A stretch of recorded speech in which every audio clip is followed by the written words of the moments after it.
Every time I speak, I want the truth to come out. You know what I'm saying? Every time I speak, I want to shiver. You know, I don't want them to be like, they know what I'm going to say because it's polite. And even if I get in trouble, ain't that what we're supposed to do? I'm not saying I'm going to rule the world or I'm going to change the world, but I guarantee that I will spark the brain that will change the world.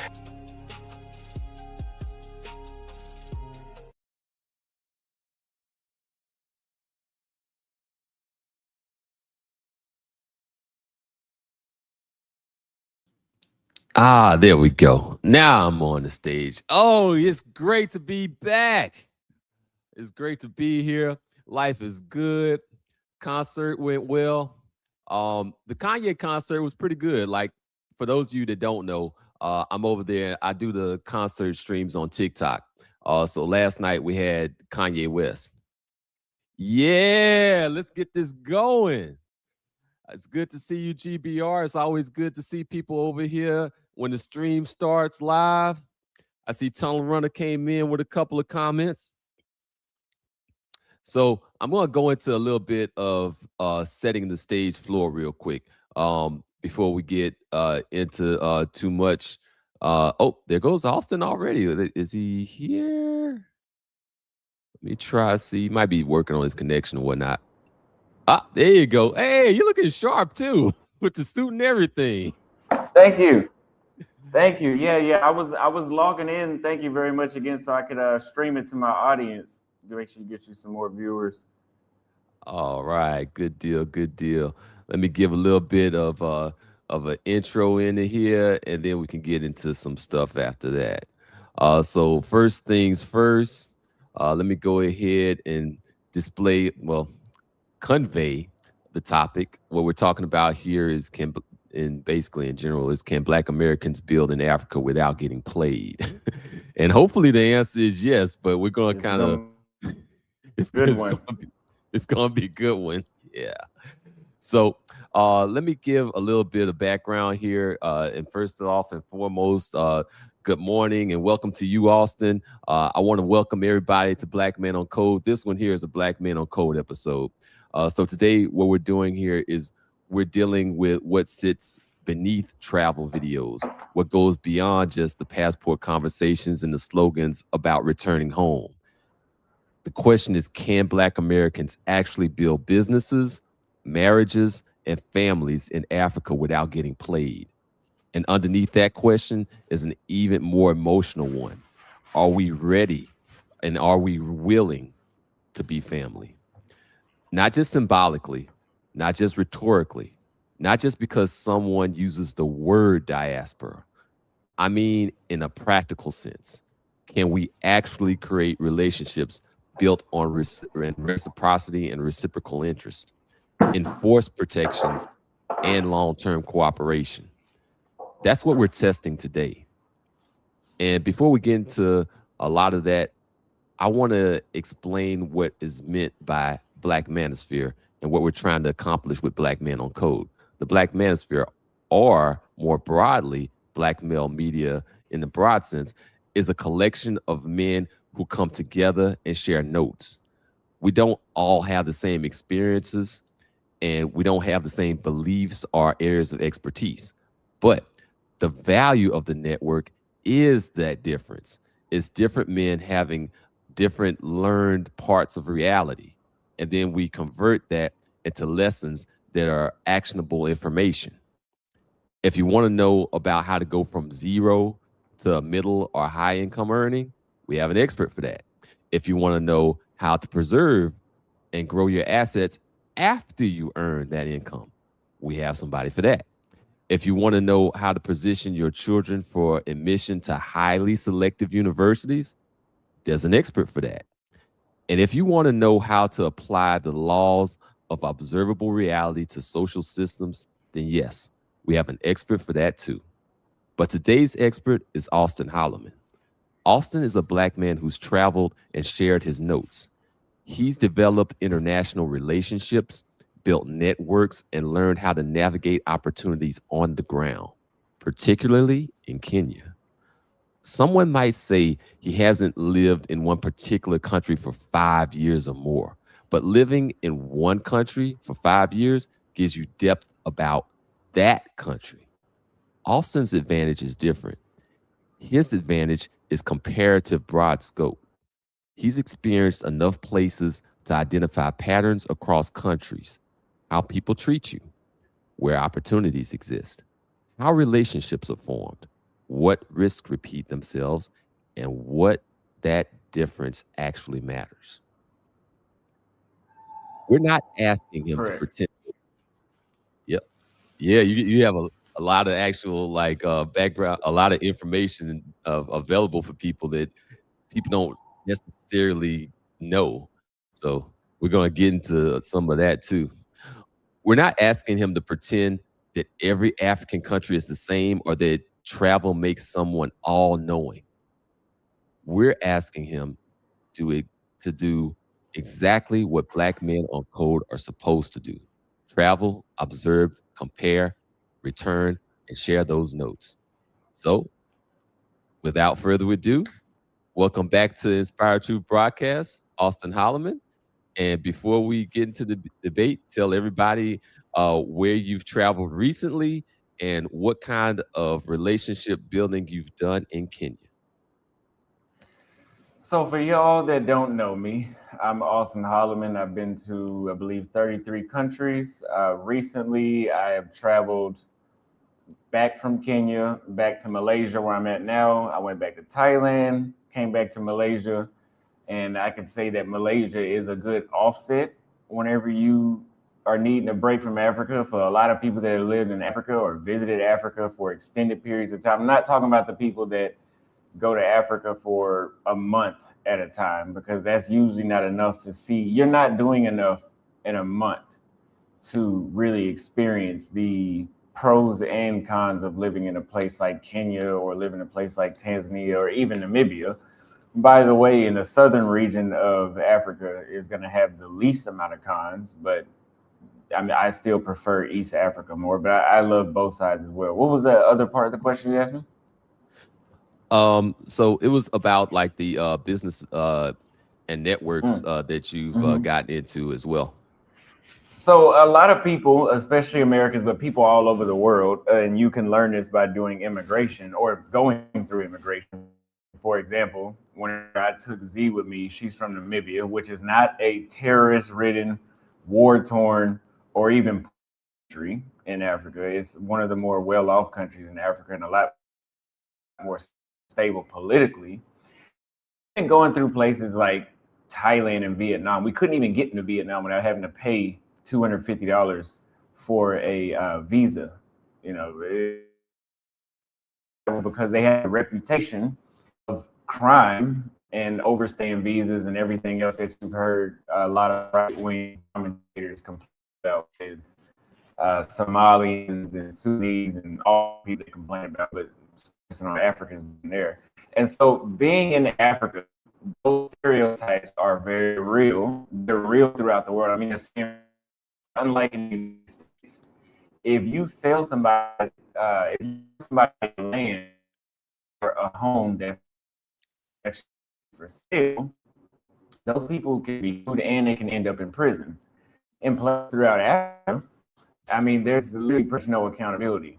There's no accountability for the majority of East,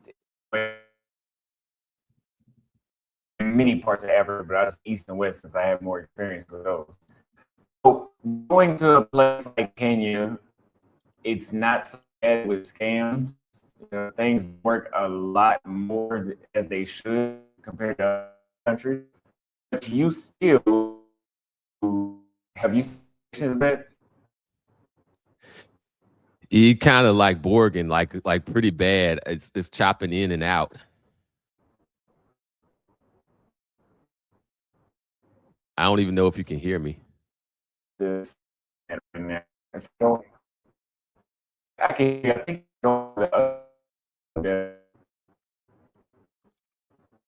can you give me 2 minutes to go into I can't really make that out. It was Borgen too bad.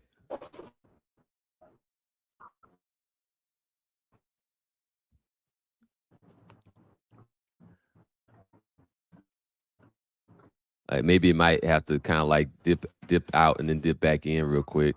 Let's check the connection.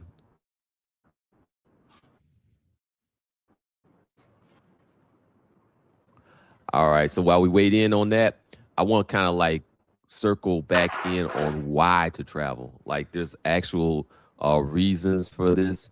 And we have to kind of also kind of consider what's going on here in the globe, here in the US.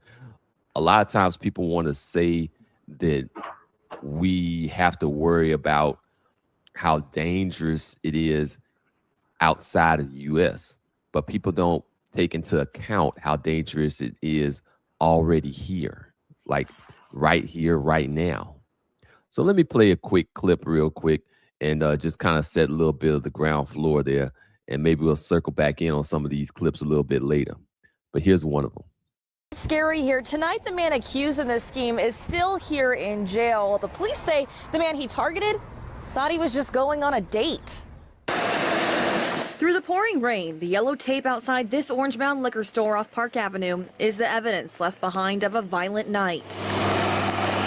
Tonight, she has a mugshot, but a 43-year-old man told police he picked up Kelvinisha McWright for a date Sunday night. The two stopped at the liquor store, but it was closed. But the unsuspecting man quickly learned this stop wasn't about getting a drink. It was a setup. As the victim started to pull away, another man, now identified as Krishawn Woods, came up to the car holding a gun. The man tried to get away, but says McWright, who he knew as Nisha, grabbed the steering wheel, sending the car crashing into the barriers outside the building. In the process, the car also hit Woods. In the chaos, the victim says McWright was then able to get Woods' gun, hold him at gunpoint, taking his wallet containing various cards and cash, and 2 cell phones. His car damaged, the victim was able to run and get help, while Woods and McWright drove away in a getaway car. A few days later, police tried tracking down Woods and McWright at a stop-off race in South Memphis. McWright was arrested, but Woods, he was able to get away. Officers weren't giving up, though. A little later in the day, they found Woods at a home in Orange Mound, where he was finally arrested. And Stephanie Gregg, tonight, Woods' bond is set at $100,000. McWright's, hers so far has not yet been set. We'll keep you posted. We're live downtown tonight. Shay Arthur, WREG News Channel 3. That over there is like one major metropolitan city. That over there is Memphis. And if you think that that's the only one like that, nah, not even close. After police say he was set up through a dating app, and it happened around 3:30 this morning on Dolan Drive near Graceland. The victim told officers he met a woman on the app Moco and sent her $5 on Cash App to meet up.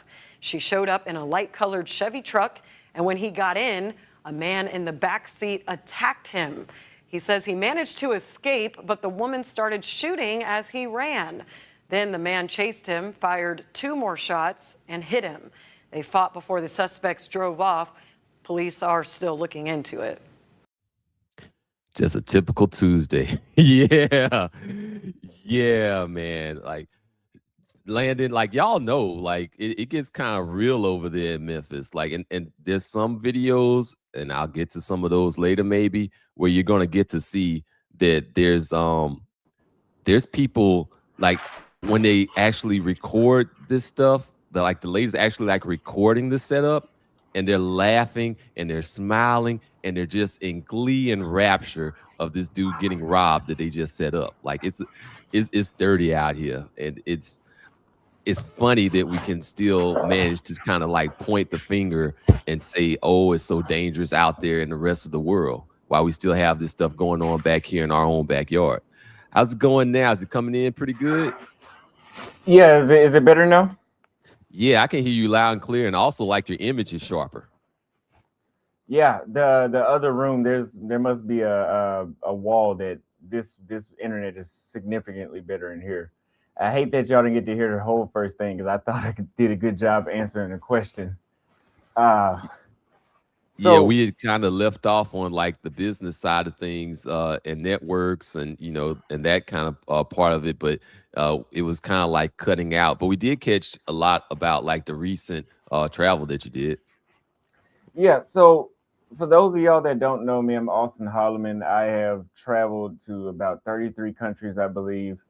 And I've spent the majority of my travels on the continent of Africa, and at the majority of the African continent I've spent in Kenya, way longer than anywhere else, a total of 3 years altogether. And you asked me about doing business in Africa and what networks I've been able to establish. Now, when it comes to Africans worldwide, they have a bad reputation. I mean, when Z and I tried to, you'll know it whenever you try to go through immigration with a U.S. passport and an African passport. I took Z here to Malaysia. They have visa-free access. She's from Namibia. Namibia is not a war-torn, terrorist-infested, politically unstable country. It's actually one of the more well-off countries in Africa. And by the way, the southern region of Africa is the best region for somebody that's looking for something that's most similar to a Western country. So even going from Malaysia, where there's visa-free access, into Thailand, which all foreigners can pretty much get into Thailand for the most part. But even going there, she was scrutinized as strictly as she would be going into the United States. And that's because Africans, the entire continent, is either with the reputation of they come to other countries to do crime, or they will overstay their visas, or they come from a terrorist-infested country like Mali or Niger or Somalia and Libya, places like that, or Mauritania, places like that. And that reputation is a stereotype, but it does hold true whenever you even get to the continent of Africa. Depending on where you're at in Africa, if you're in Tanzania, it's like the extreme Wild West. West Africa is the Wild West. But if you wanted to do business in a place like Kenya, it's not perfect. And yes, they do have scams, but it is one of the better functioning countries for that. Now, the difference between doing business in America and Africa, and why your network is important, is because in America, if somebody sells you a house or land that is not for sale, there are legal repercussions. They could be sued, and most likely they'll be put in prison on some sort of fraudulent charge, or whatever they would charge them with that. Theft, I don't know. But in Africa, there is almost no accountability. I mean, if you do it in Namibia or South Africa or Botswana, I could see, or Zambia, but those places aren't as lucrative to invest in as a place like Kenya. So there are risks. And that's why spending my time in Kenya, one of the things that I sell in my consultations and in my webinars and the group trip that we have, we're doing a basically like a business conference week group trip in Nairobi, Kenya this New Year's, is actually connecting with the right people. That doesn't mean you can't work directly with Kenyans, but you have to know which ones. And there's even high profile Africans in Africa that scam. That's how they got rich. That's a cultural thing that they have throughout Africa. As much as they want to blame it on colonization, that type of stuff was happening before then. And it's just human nature as well. It's just rampant there. So being in Kenya, I've spent my time solidifying those contacts and having the lived experience. I have many stories about doing business in Africa, of how things are done there and how to do it the right way. Yep. And you were actually already a businessman and a business owner before you ever set out there into the world, off into like other countries and whatnot.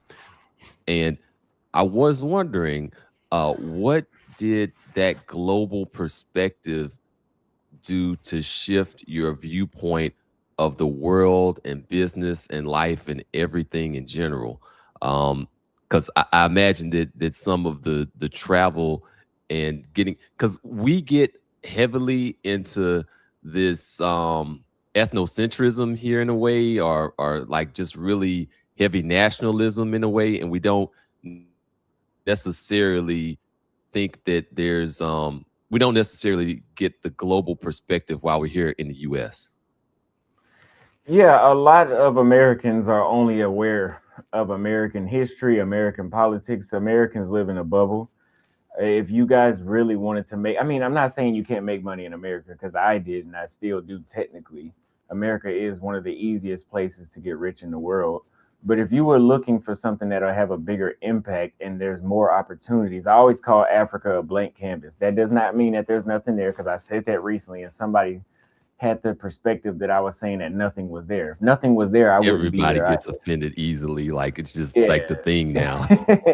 Yeah, if nothing was there, I wouldn't be there. Trust me.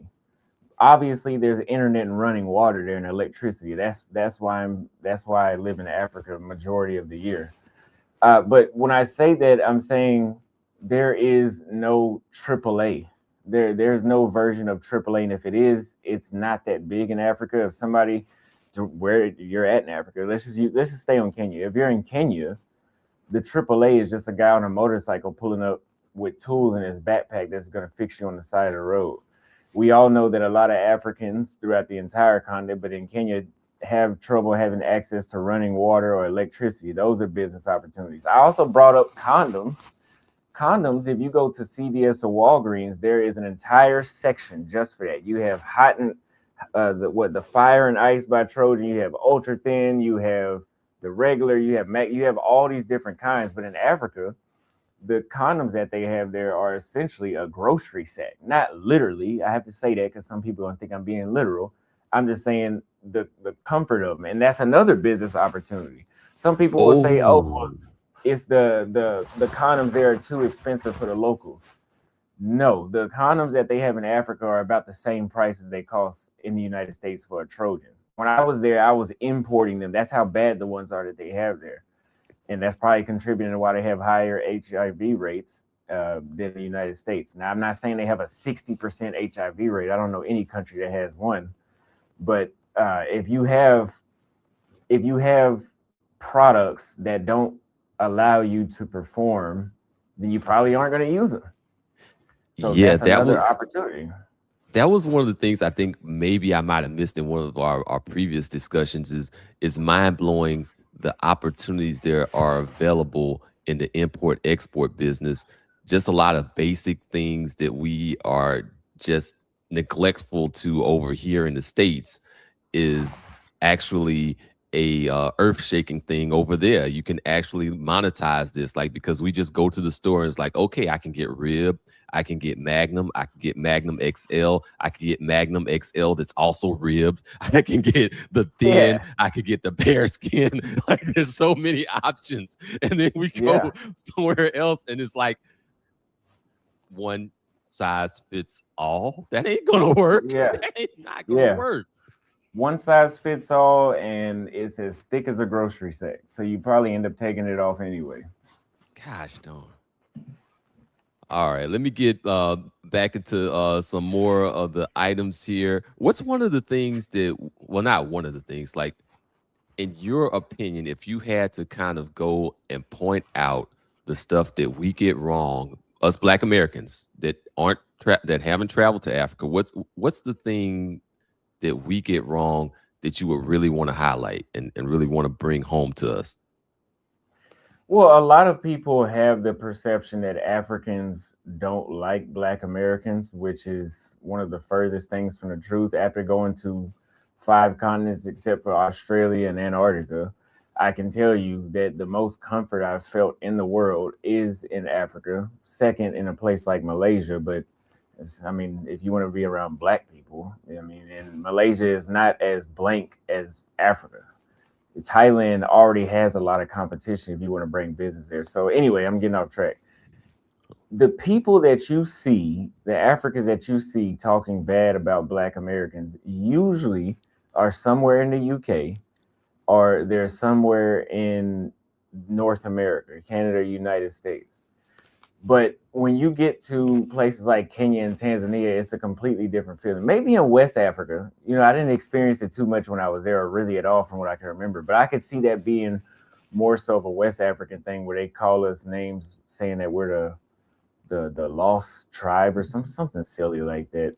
But yeah, that's something with them over there. And we didn't really come from East Africa. So Africans not liking Black Americans is just false. Is there some sort of harsh criticism that we get that maybe whites and Arabs and Indians don't get when they're over there? Absolutely.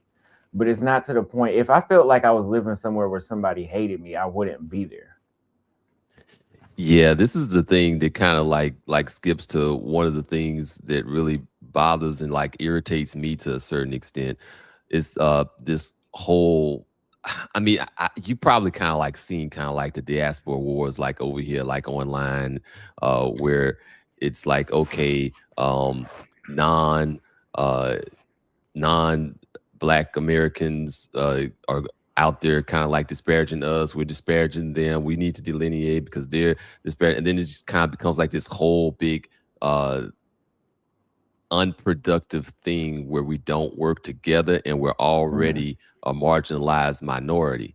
So like we'll have, and I think that maybe a part of this might be the fact that who gets here and who's able to get over here isn't necessarily reflective of the folk back in the home country, like if you're like, I mean, if you're in a system that's antagonistic to Black people, then you might get some people over here that are in some way in line with some of that. Yeah, well, it's mainly those Africans that go to America that have negative things to say are usually, it's so stupid, but it's rooted out of ignorance. I'm going to use Haitians and Africans for this one. First of all, a Haitian immigrant has absolutely no right. Well, they do have a right, freedom of speech, but they have no real leverage to actually say that they're basically throwing rocks in a glass house, saying the things that some of them, not all of them, say about Black Americans. I mean, they're literal refugees from Haiti that were swimming over whatever they were doing a few years ago, where they were chasing them on the horses and all that. Some of them come over there and they talk crazy about us. I don't think that's the majority of them, but the Africans that come over that are not refugees, so that's like excluding Sudanese, South Sudanese, Somalians, the ones that actually immigrate in a proper way and not on a refugee status, that are on like H-1B visas, that are going to study a high-paying career that can afford a plane ticket, they have to understand whenever they come over and they try to say things like, oh, we outperform Black Americans when we get here. You are comparing your elite class, because the average Ghanaian or Kenyan cannot afford $1,000 ticket. That's like 2 months of work, and that's if they're lucky. That's really like 3 or 4 months of work for them to be able to fly over there in the first place. So if you can afford to fly there and you are studying a high-paying job like becoming a doctor or a nurse, and then you want to compare that to the entire Black American community, which only has a 20% poverty rate, by the way. If they call us lazy or poor, how are you going to say 20% of the population represents the majority of most Black Americans know where their next meal is coming from. Like 20% of us are not in that position where maybe we don't know, but the majority of us are not. And that's why I say it's ignorance. I had to just stop paying attention there because they're all idiots. Yeah, there's a lot of propaganda about Black people, and especially about Black men that's out there. The kind of the whole idea that we're all in jail, or we're all incarcerated over there in prisons, and it's like, nah, it's like 1 or 2%. And you're saying, they need to all stop Black watching men. movies. They watch too many movies. It's movies, but sadly, it's also like different social media narratives going out there as well, and not even just social media, but like just any kind of media. They're all, not all, I shouldn't say all, a lot of media, Western media, is propaganda that pretty much paints a story of us that they want to paint of us. And it's not really a lot of our own authentic storytelling. Even when it's coming from Black people, it's like selected Black people, like the ones that are willing to kind of push the narrative that paints us in not the best light, basically. But this Well, I kind of mean, brings me. well, sorry to interrupt you, but I mean, think about it. Like, I was 21. I had my own apartment, my own car, 2 barbershops. I was making 6 figures a year, low 6 figures a year, and I was 21. But I'm not gonna become that successful and then say, "Oh, the rest of y'all are all lazy because y'all didn't do what I did." That's just foolish to think. They run with very foolish narratives. Yep. And a lot of the stuff that we end up dealing with is, well, if we are, those of us that do want to try to do something in Africa, or those that might have some Pan-African leanings or sentiments, a lot of what we get like accused of is being naive or being like dumb or whatever. But the type of Pan-Africanism that I'm talking about here for the purposes of today is a different thing. Pan-Africanism has like never suffered from a shortage of sentiment. Like we've always kind of had that feeling for it, but haven't had like necessarily the operating systems and the structures. And we have language about shared ancestry, shared struggle, returning home. But the moment money, marriage, property, custody, citizenship, and political power enters the conversation, that symbolism kind of like, that's not enough. That kind of like fades away. And that kind of gets to a lot of why they kind of like push this negative light onto like Pan-Africanism. So that's why I got kind of really separated out. Like there's sentimental Pan-Africanism that says we're all Black and therefore our interests are naturally aligned. And then there's pragmatic Pan-Africanism where we say, what can we build together? Who benefits? What protections exist? What happens when interests diverge? And what institutions remain after the emotional moment has passed? And that's the distinction that I'm trying to make here. Because Black Americans, sometimes we might arrive expecting to be treated as family, but depending on the country, the class position, and the circumstances, we might be viewed as family, yeah, or we might be viewed as foreigners, customers, investors, competitors, or potential targets. So here's the question here. When Black Americans land in an African country, how are we actually read by the locals? Is it family, Americans, customers, or something else? And I imagine that Generally kind of speaking, varies depending on the country. If we're talking about Kenya, maybe we get one thing. Ghana and South Africa might be a different thing. well, if we want to stick with Kenya, majority of East and West Africa were going to be viewed as customers, but I would also say that's the world. Yeah. Like the world for Americans, that's the same thing. And if you go to Kenya, they view us as a little bit of everything, as friends, customers. I've had many friends in Kenya that strictly just want to hang out and spend time together, and they've never really asked me for nothing, never paid for their drinks, none of that kind of stuff. You do have Kenyans on the other side that see you as an opportunity.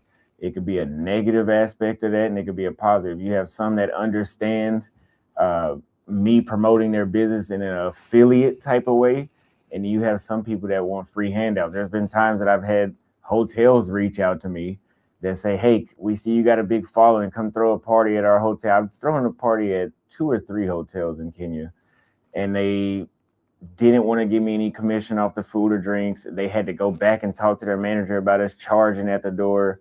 And it's like, well, why would I want to come do business with you if I'm just not just supposed to be a nice guy and just come bring you thousands of dollars in one day? Because your cheapest meal here is 5,000 shillings, which is like $35. If I bring 80 to 100 people here and they're drinking, you're going to make a lot of money. You have some people like that in Africa and in places like Kenya that will basically try to use you, but you have some that have common sense. But the ones that have common sense aren't the majority. I hear you. So here's the thing about So when you did come across the positive interactions, was it more from shared identity or was it more from the fact that you just had those American dollars? There is no, I mean, I don't want to say, if we're talking about Kenya, there's not really a shared identity strictly because we usually don't have any DNA connected to them, or at least not closely. I think if I earned a Kenyan wage, I probably would be viewed a lot differently. I definitely don't think. First of all Africans think that we just got $1 million in the bank account. They all have. I don't know what common sense that is, but they all think that we're stupid rich. The amount of quotes. I remember I had a guy. I wanted to build my TV stand, and these guys are out here working with no roof. So if it starts raining, they got to stop working, and they're not wearing any protective eye gear. So this isn't some like super professional company. And they wanted me to pay $800 for a TV stand. It's costing more than a TV.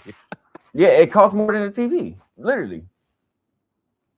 That's crazy, man. Okay, it's a question. Like when we talk about some of those networks again, like outside of the expat networks, going into like the local networks, are you allowed into those networks too, or is it kind of like with more or less like you're in a network, but it's like the external network? It's not the real core inside real network when you try to network in some of these countries.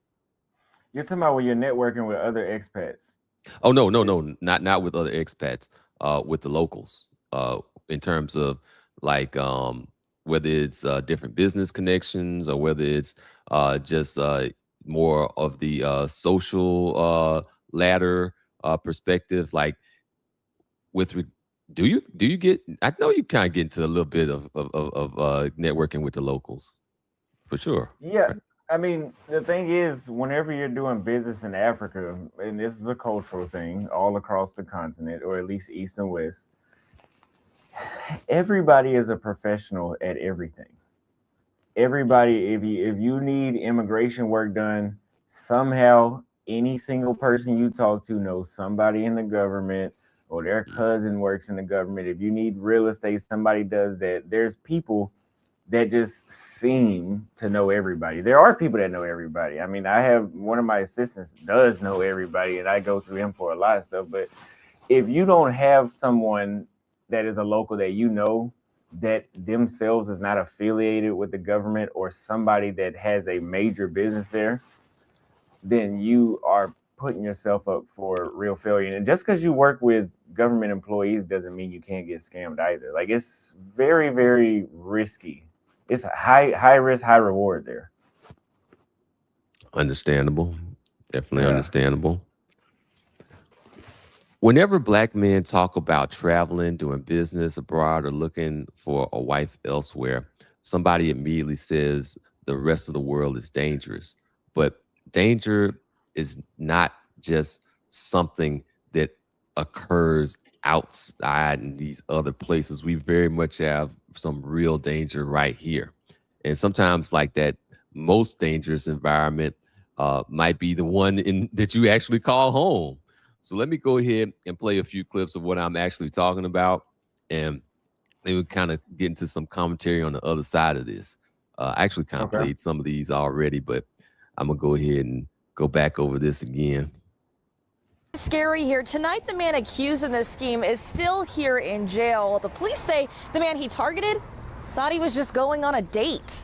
Through the pouring rain, the yellow tape outside this orange-bound liquor store off Park Avenue is the evidence left behind of a violent night.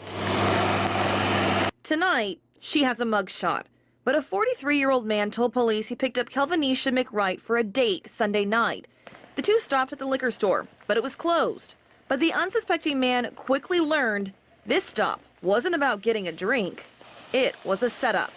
As the victim started to pull away, another man, now identified as Krishawn Woods, came up to the car holding a gun.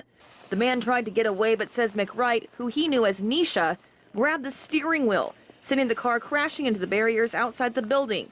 In the process, the car also hit Woods. In the chaos, the victim says McWright was then able to get Woods' gun, hold him at gunpoint, taking his wallet containing various cards and cash, and 2 cell phones. His car damaged, the victim was able to run and get help, while Woods and McWright drove away in a getaway car. That he had some money. You told him that he had some money? Yes. Where did you... Overruled. No. Where did you... discuss this, Mr. Sean. Don't respond. Go ahead. Next question. Where did you tell him... Where did you tell them that he had his money at? In his wallet. And where did you see that? At the bowling alley. Do you remember, or did you get to see how much money Adam had? No.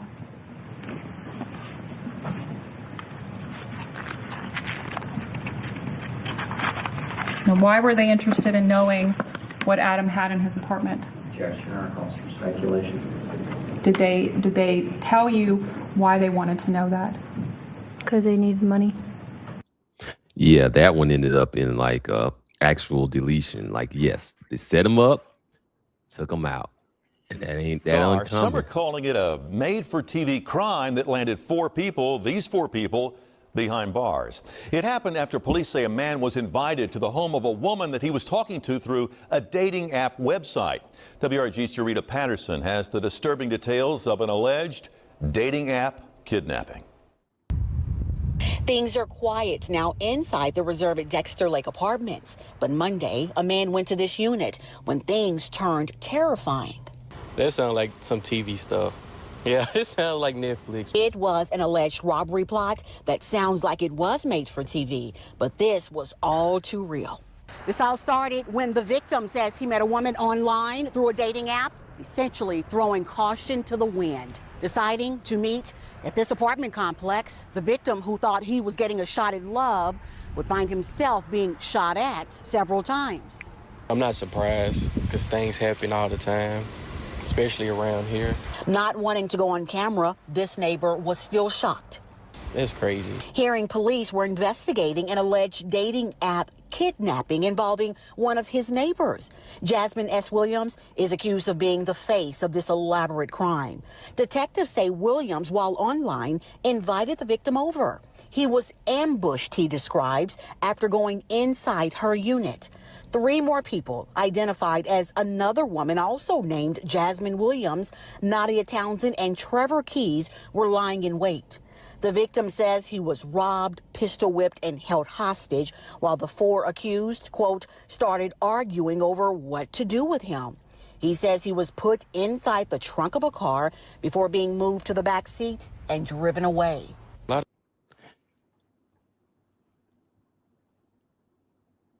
And it just goes on and on and on.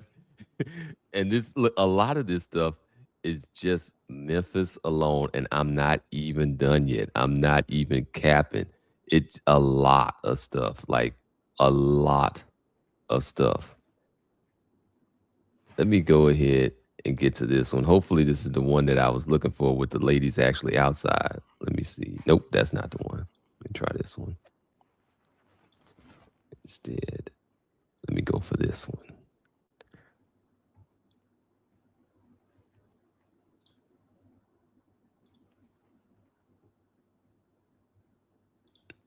And go to the end of this.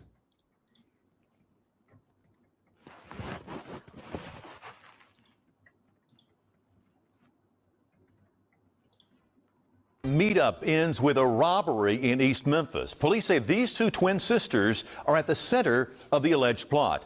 WRG's Bria Jones has more on what could serve as a cautionary tale for anyone using a dating app. Double trouble for one man hoping for a date. You just made that man never want to have another date in his life. He's scared. 18-year-old twin sisters Mackenzie and Kirsten Page now charged with aggravated robbery. Back in December, a man told Memphis police he met a woman named Kashmir on a dating app. The 2 agreed to meet up. The man tells officers the woman picked him up for a date in a car also occupied by the twins and another man.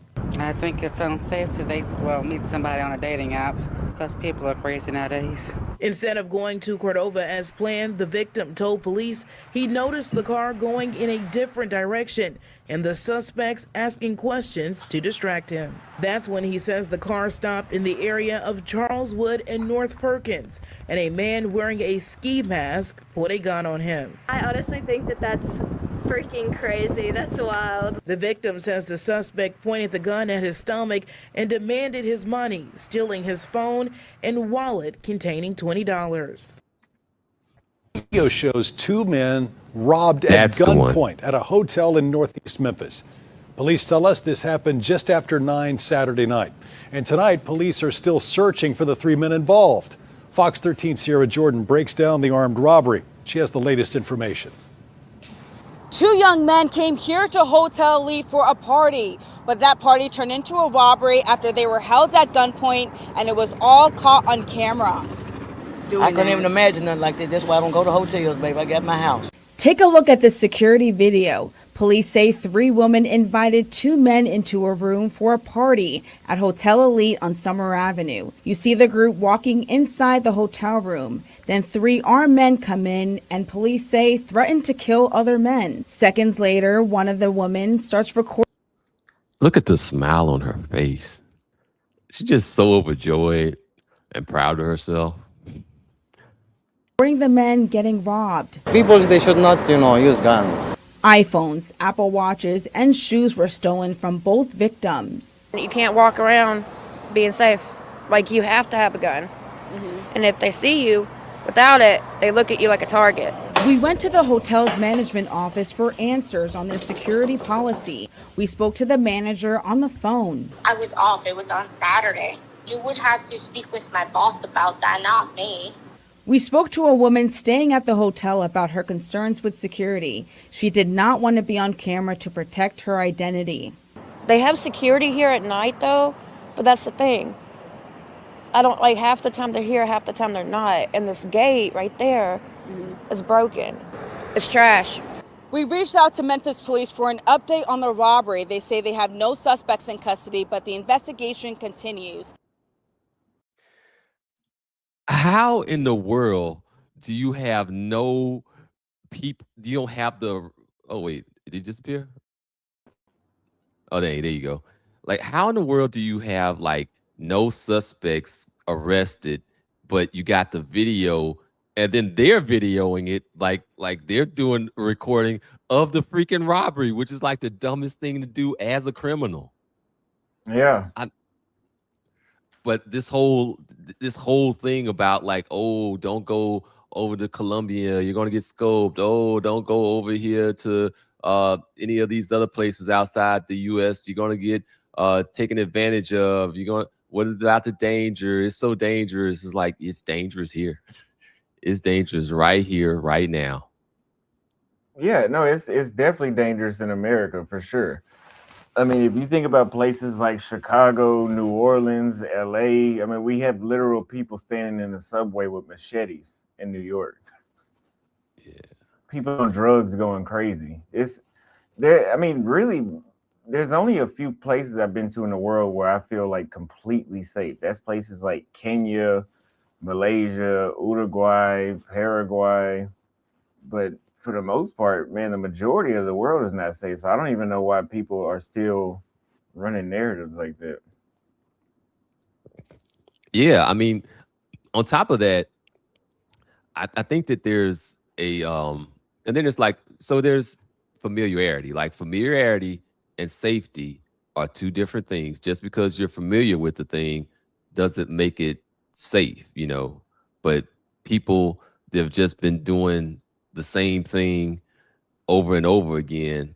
They get into mistaking familiarity for safety. And granted, there's a difference between like tourism safety versus like when you actually live there type of safety. But I mean, there's definitely a whole lot of looking down on other places just because you're familiar with the place that you're in.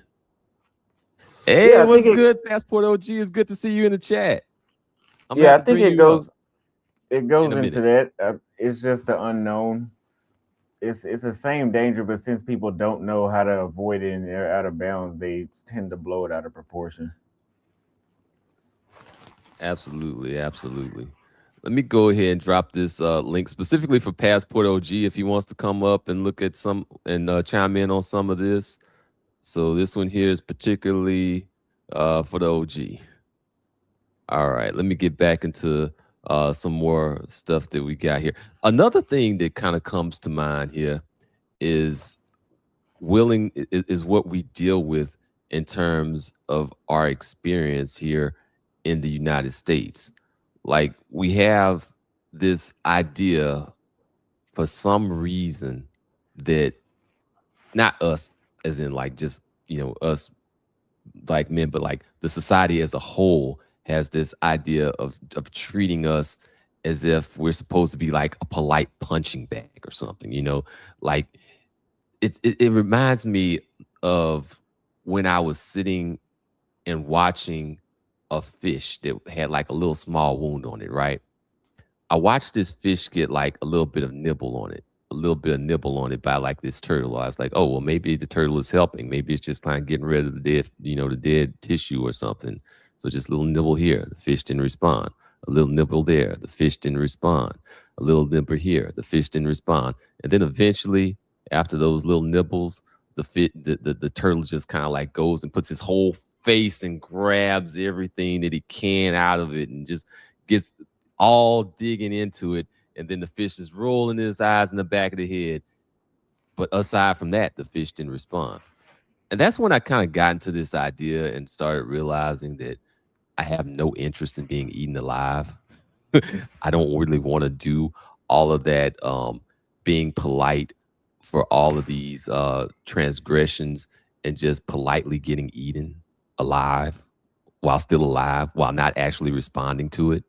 So I think that there's definitely a necessity to I see usual. All right, usual. I'll bring you up, but I was really kind of trying to I'll bring y'all up, but I was really trying to bring it up for like Passport OG.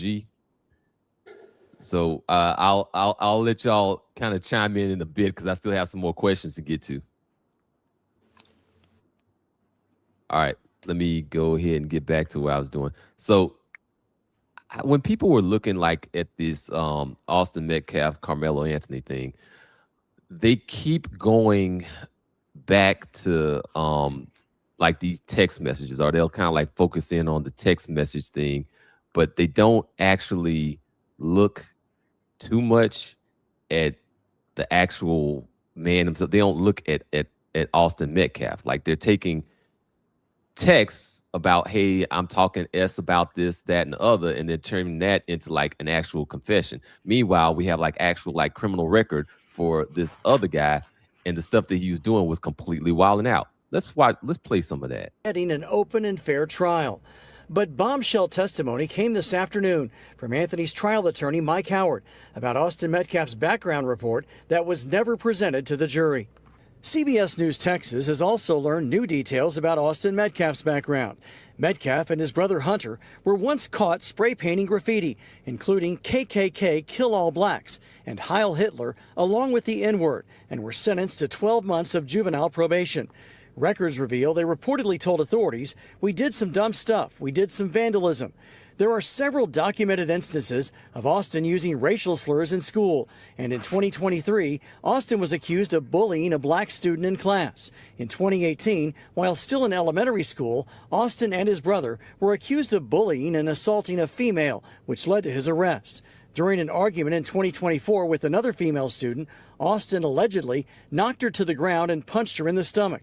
He was also kicked out of a football game and texted someone later, "I was about to beat the expletive out of those kids."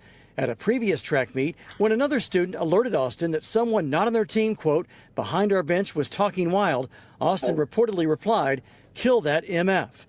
During the 2023-2024 school year, he received in-school suspension twice. School disciplinary records from April 2022 to May 2024 reveal that Auston reportedly called a teacher the B word and used profanity.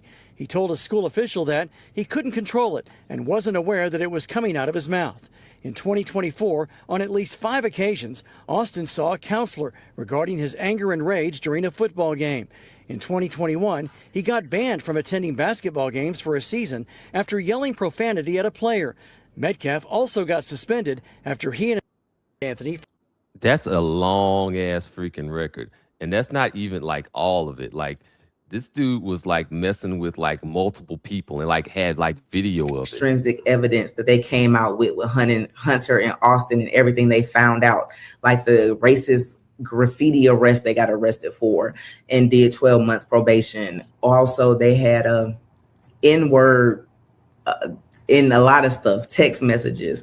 Auston had about 10 videos on his phone of him terrorizing Black people, throwing water bottle on a boy, filming a boy, and he's telling him stop, and Auston slaps him upside the head, saying, I'm going to slap Patrick, boom, slapping him. I'm going to slap Charles, boom, slap. Just being a menace and a bully. They had all of that information.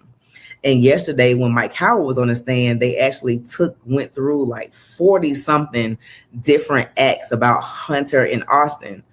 Baby. So the kid, if I had put like delete all white people and I had a track record of all kinds of slurs and I was going around like attacking or assaulting or harassing white people in general, and then I come across an incident like this and I get stabbed, I'm kind of thinking it might play out a little bit different in the court of public opinion, or at least in the media. I mean, also, if you kind of keep messing with people over and over and over again, because it was like what, like about like 10 people or whatever in these videos or whatever he was doing, like if you keep messing around with people over and over and over again, eventually you're going to catch the right person on the wrong day. Yeah, I mean, I would agree. They were both very similar after those text messages came out.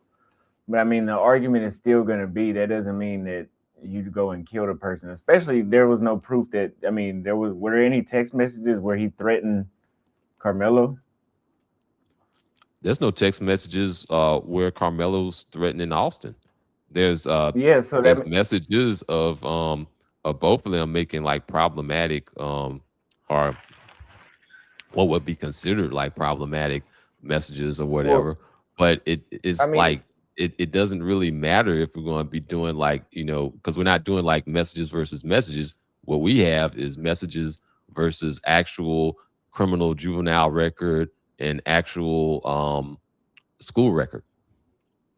Yeah, but I mean, the thing is, if he didn't send, I'm just thinking about it, how they would present that in court. If he didn't threaten Carmelo and Carmelo didn't know him because they said they didn't know each other, then it doesn't, presenting the white kid's record doesn't really help Carmelo, because then it's like, oh, well, look at what he did before. It's like, well, he did actually know of him. Like, he did know about the twins like beating people up and stuff, and that was one of the things that like kind of came up in that last hearing where they were talking about like why he didn't testify, and you know, and they kind of got into like that explanation about the gentleman's agreement or whatever, and a little bit, I guess, like slightly to some of the stuff that he was going to probably say. So he was aware. Like, he was aware, but I mean, if I know of somebody that's bullying, like, the law is not going to say, okay, well, if you see him, just take him out.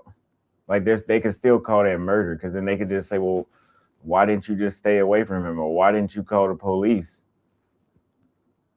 This goes back to like this goes back to that right person, wrong day thing. Like, so he broke up and had his, and then you had Metcalf over there that was basically right back after being suspended. Like this was like his first thing that he was supposed to be doing was like, okay, put your 10 up, this 10 up, and I'll put you in charge of that, and this will be my way of ushering you back in after suspending your ass. Like after you've been like literally like your first day back because of all the stuff that he was doing. But anyhow, like the broader whole topic is that we end up dealing with like a lot of slights and a lot of being messed with and a lot of being expected to just kind of sit there and take it when we should actually get either up out of here or do something else rather than just kind of sit there and politely deal with it.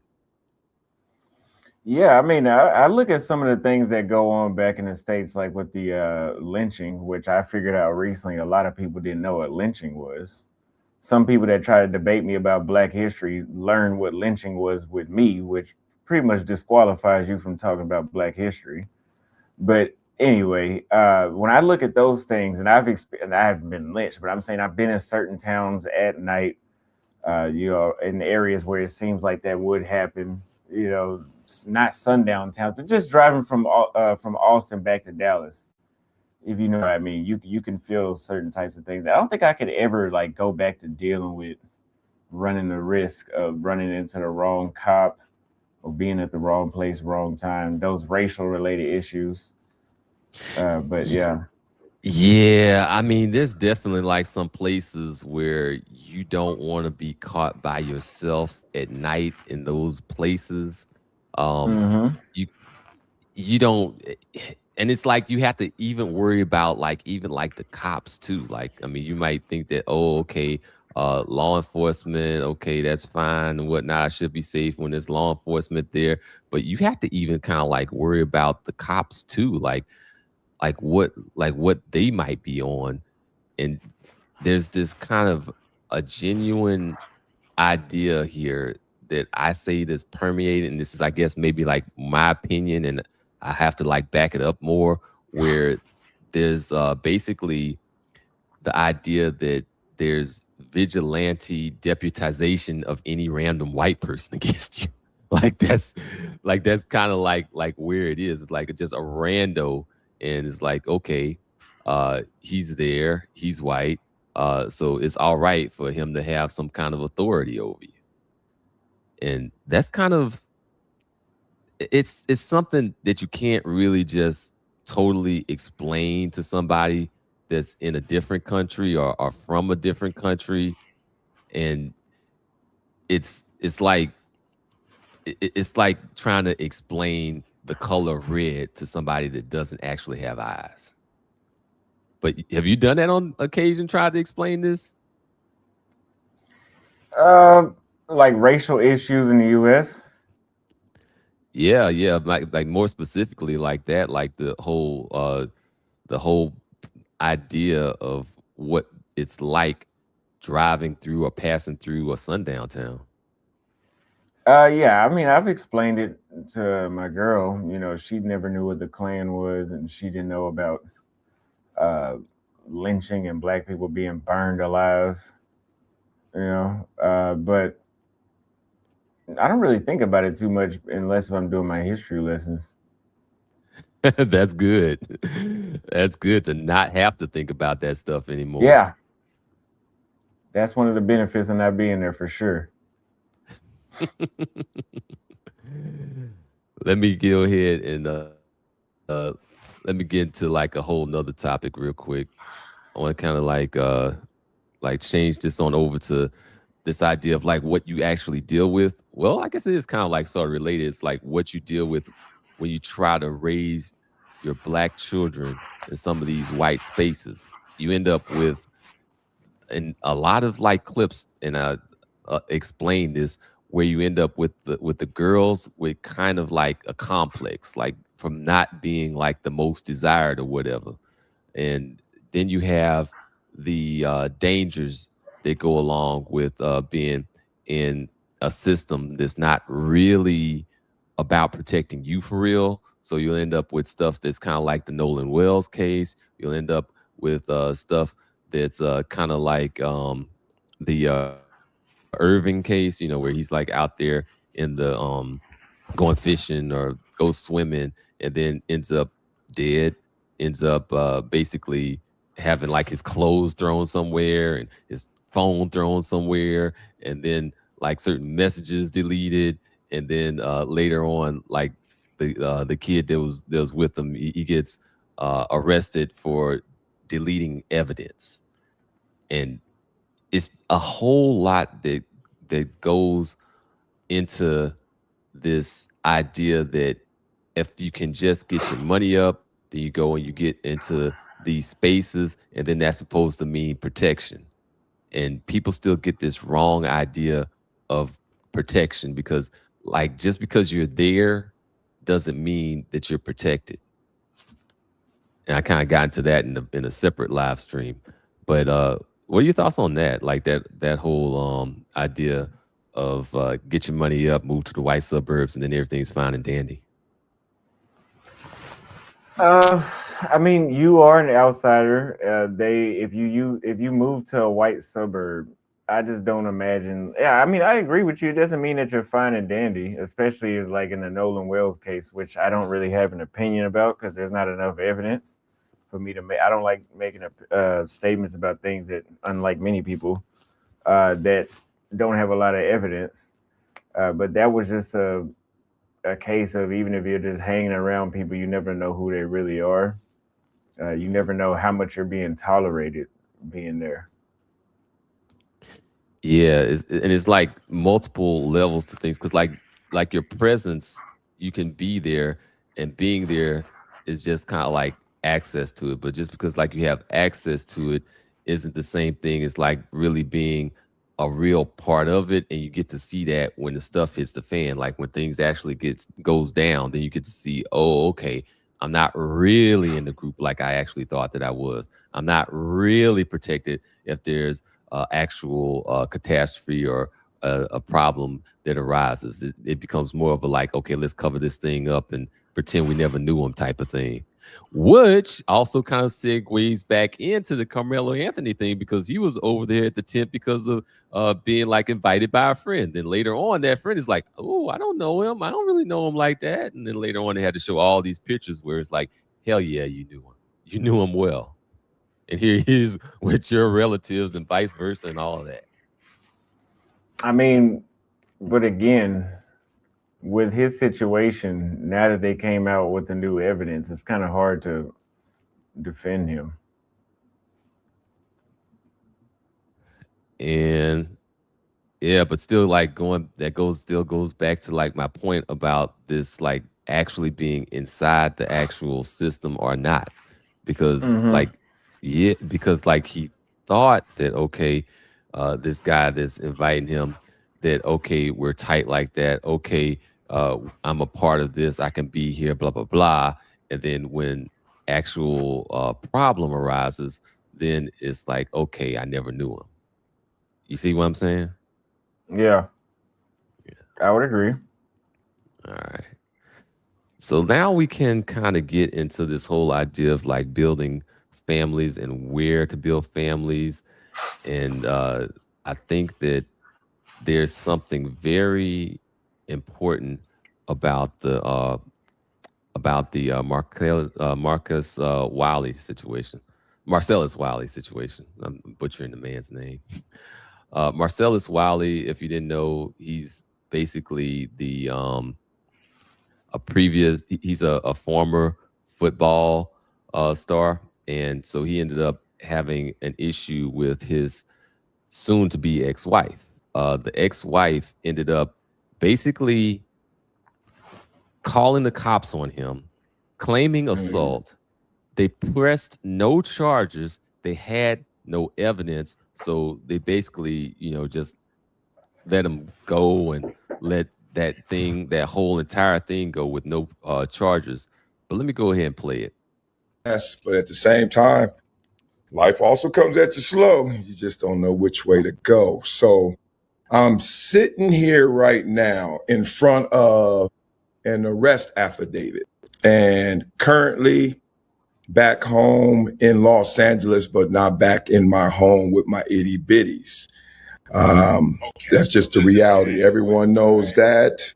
In this position I'm in right now, first time I've ever been in a criminal matter, potentially.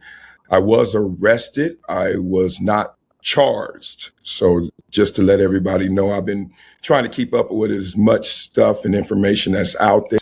I'm going to let her argue against herself. It's going to be very obvious and very clear to you that what she's saying doesn't even map onto what she's saying before I even inject myself and tell you what really occurred or what I'm saying. So I'm forced at 51 years young to be in a fight for my name, a fight for my children's future, protecting their hero in their mind, because the internet is forever. I'm also in a fight for legacy, which matters most to me. And legacy to me is not my name on the building.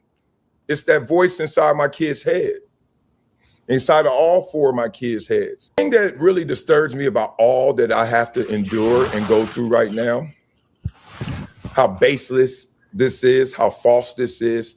The thing that's most disturbing is it tried to shake, fracture, destroy the foundation that I've laid for 51 years. Thank you very much. Y'all far too kind. Marcellus Wiley, prosecutors dropped domestic violence case. All right. Former NFL star, say it again, Marcellus Wiley is no longer facing a criminal charge over an alleged domestic violence incident involving his estranged wife, Anna Marie Wiley. TMZ has learned. Man, she estranged? Damn. Life comes at you fast, brother. 14 years, now she estranged. It's real. Yep. And let me just keep it 1,000 with y'all. Anna Marie, what she's done to me, I haven't felt this level of betrayal ever in my life. That said, it's done. Yeah, it's definitely done, but like it's not done on the legal side of things. So she's still trying to pin him with breaking that you know that thing, basically that she's still trying to say that he's violating a court ordered no contact thing or something like that, that he's being in proximity when he shouldn't or whatever, and he's saying like, no, that's false, that's another claim. So this thing keeps on going on and on and on. We just kind of throw whatever onto the wall to see if anything can stick so that you can get some kind of an advantage in divorce court. And that's kind of like a common occurrence, because when you go and you make that claim, then the person has to like get out of the house and certain other things. So then you get like more leverage and more of an ability to kind of mess them over.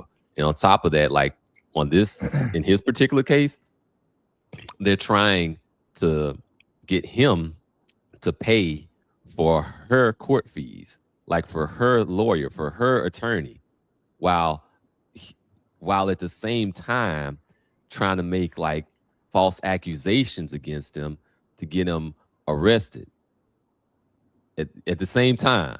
Like, so you have somebody trying to pick your pocket and then pay for their ability to pick your pocket and lock you up. And the crazy thing about this, like the really crazy thing about this, is that this is winning. He had like a 14-year marriage as opposed to a 5-year marriage. And like in a lot of the marriages in the Black community here is like about like 5 years. So he's already at like almost triple. Wow. And this is what I'm saying when I'm talking about like why we need to try to see about where we can find women to build a family with, because you're going to need more than 5 years to raise kids. You're going to need a place that is actually accommodating for allowing you to actually build a family and actually and actually have a sustainable future. And it's kind of hard to do that when you have basically kind of a messed up system that incentivizes the worst kinds of behavior. Like imagine like an incentive structure centered around throwing around false accusations so that you can get leverage in divorce court. Like there's got to be, there are places where that doesn't exist now. Like Austin, tell me, where are these places where that doesn't exist? It's hard to find them nowadays, but I know in Kenya, this is something that is a lot more difficult to do. Even with the fact of, and this might not be exactly the same, but like in Kenya, they passed a law. I think it was last year, or year before last. I think it was last year, where now the women aren't entitled to anything or half of what the man owns whenever they get divorced. Oh, okay. So they're basically kind of like tightening it up. They're seeing how bad of a structure it is in the West, and so they kind of like said, okay, well let's put some guardrails up and let's deal with this. Yeah. That makes a lot of sense. Let me get some of my other guests in here chime in. Usual, Tunnel Runner. Let me go to Usual first. So now you want to talk to me now? I've been here for almost 45 minutes. For 50, I guess 55. I've been on a roll, 55 man. minutes I've been sitting here, man. I've been on a roll. I had to get in some monologue. Hey, I understand. I want to say salute to the chat and salute to the panel and to everybody that's here today.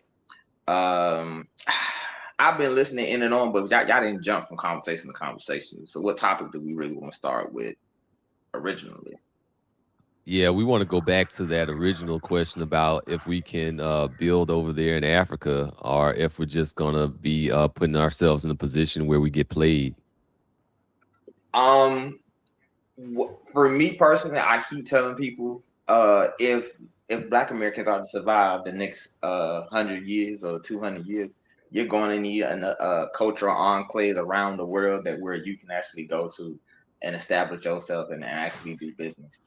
I've been saying this for years. Me personally, I tell people go to set some stuff up in South America. Me personally, I got my place that I go to in South America that I enjoy going to. It's just how I look at it. You have to have another option other than the American sphere of influence, because the American sphere of influence, they only have one place for you, right? And that's beneath their heel, right? And if you're not trying to play that position, they ain't got no place for you, right? Oh, my bad, they do got another place for you. It's called jail. Right? Yep. So for me personally, I always tell other Black men that you need to explore, learn the world, see the world, get to know other cultures and places. Because for me, I love going to Uganda. I love going down to Tanzania. That's just my place. Now, I didn't like Kenya. Kenya just didn't rub me the right way. I had too many bad experiences with Kikuyu women, but that's just maybe that put a foul taste in my mouth ahead of time. But when I go to the continent, like I said, I try to deal with people who actually be of use. I can be of use to them, and they can be of use to me, and vice versa. So I think it's about really just getting to know the environment that you're going to, and keep the idea that every place has its benefits, every place has its downsides, and you need to be able to either choose what benefit that you want or what's your downside that you can handle, and then plan accordingly. But I'm gonna leave it right there. I don't want to hog the conversation. Absolutely. Thank you very much. Tunnel Runner, let you get in there. Yeah, I mean, from my experience and stuff like that, there's just more women outside of America that's willing to be married and have your children and stay married to you for a length of time, more than the average of 5 years with a Black American woman in America. So yeah, explore the world, learn another language, explore, and the same things that you're looking for from a woman here in America, you have to look for the same things when you're going abroad. So you have to learn how to communicate, how to, lead, and then you have to lead, and you have to stay on top of things, and you have to try to protect yourself at all times. I mean, putting your money in a trust, will protect your money. Getting a prenup will protect you somewhat, and doing all these things to protect yourself at all times from everybody. Yeah, man. Like, so I think a thing that we end up coming across, that we end up kind of debating, ends up becoming like, oh, is South America better than Central America? Is that better than Thailand? Is that better than an African country? And a lot of that kind of comes back down to like, choose the place that's like best for you. Like, everybody's going to have like their happy place, but on top of that, uh, there's a few other things that we can kind of address and get tightened up on, like in terms of like, what do the laws look like there? Like, what are the laws for family court? Like, do you get to keep your house? Do you get kicked out of your house? Do they have an incentivized structure that really paralyzes you and whatever you're trying to build? Like, all of those different things are considerations that should be made as well. There's like two big things that you have to consider. Three, actually. Like, first thing is what you're looking for in a wife might be one place. What you're looking for in terms of where to raise a family might be another place. And then where you want to do business as a solo traveler might be a third place, might be a totally different thing. So depending on what your actual goal is, and where you are in life may dictate which is the best place for you. Exactly. Yeah, very true. What you're saying is very true. And this, you have to have an adult mindset about this. It's not about living in the fantasy world. It's about being real. What's really going on? What's really happening on the ground? Yeah. Let me show you all some of what's going on in the ground here in the West. Some of you may or may not be aware of it, but this is about that Lindsay Clancy case. Dressed in pink, hundreds of supporters from across the country standing up for Lindsay Clancy outside the courthouse. Say it again about the Lindsay cheered case as again. she drove past earlier today. Thanks for being with us tonight. I'm Lisa Hughes. And I'm David Wade. It was a short day in court today, but as WBZ's Aaron Parsegian shows us, the judge told jurors to prepare for a long day tomorrow. A sea of pink outside the Plymouth courthouse. Supporters of Lindsay Clancy coming from near and far for day 17 of testimony in her triple murder trial. We all relate in one way or another, and that is definitely attracting each of us here to support her. Some even waiting to greet defense attorney Kevin Reddington, who tells us Lindsay was moved by the sight. I mean, she's still very sad and very attentive. She's very buoyed is the only thing I can think of by all the support, and really appreciates it. For the scene outside, it was a rather quick day in court for jurors. So basically, this is a lady that ended up unaliving, deleting, murking her 3 very young kids, and she ended up like being able, like, or her parents were able to raise like $1 million from that. It's like can you imagine like $1 million reward for killing your kids? Like, that's crazy. But this is where we are now, like in the West, and we're blaming the on social man. media. You've got this whole narrative that has erupted where people are blaming the ex-husband, Patrick Clancy. He's now remarried, but people, and I was even in the airport today, Mark, and I overheard 2 young women talking about the husband, blaming him, saying he's got to somehow be responsible for this. He wasn't supportive enough. Look at this. This is a little bit of what he had to say. He probably told them to go back down into the basement, that he was going to handle things, but then realized, oh, these kids were a witness. They've seen things that they can no longer unsee, and unfortunately, instead of being the hero dad, and this was a very unfortunate turn of events, now he had to take them down in the process because they were witnesses to what has occurred. He yelled, "She killed the effing kids." Like, the way that is worded is so freaking weird. I'm starting to believe this theory. Are we ever going to get to hear from Lindsay? Because this entire thing is pushed by what Patrick's narrative is, and it's driving me insane. Something is off. And that message is that it should not take tragedy for people to start paying attention to mental health.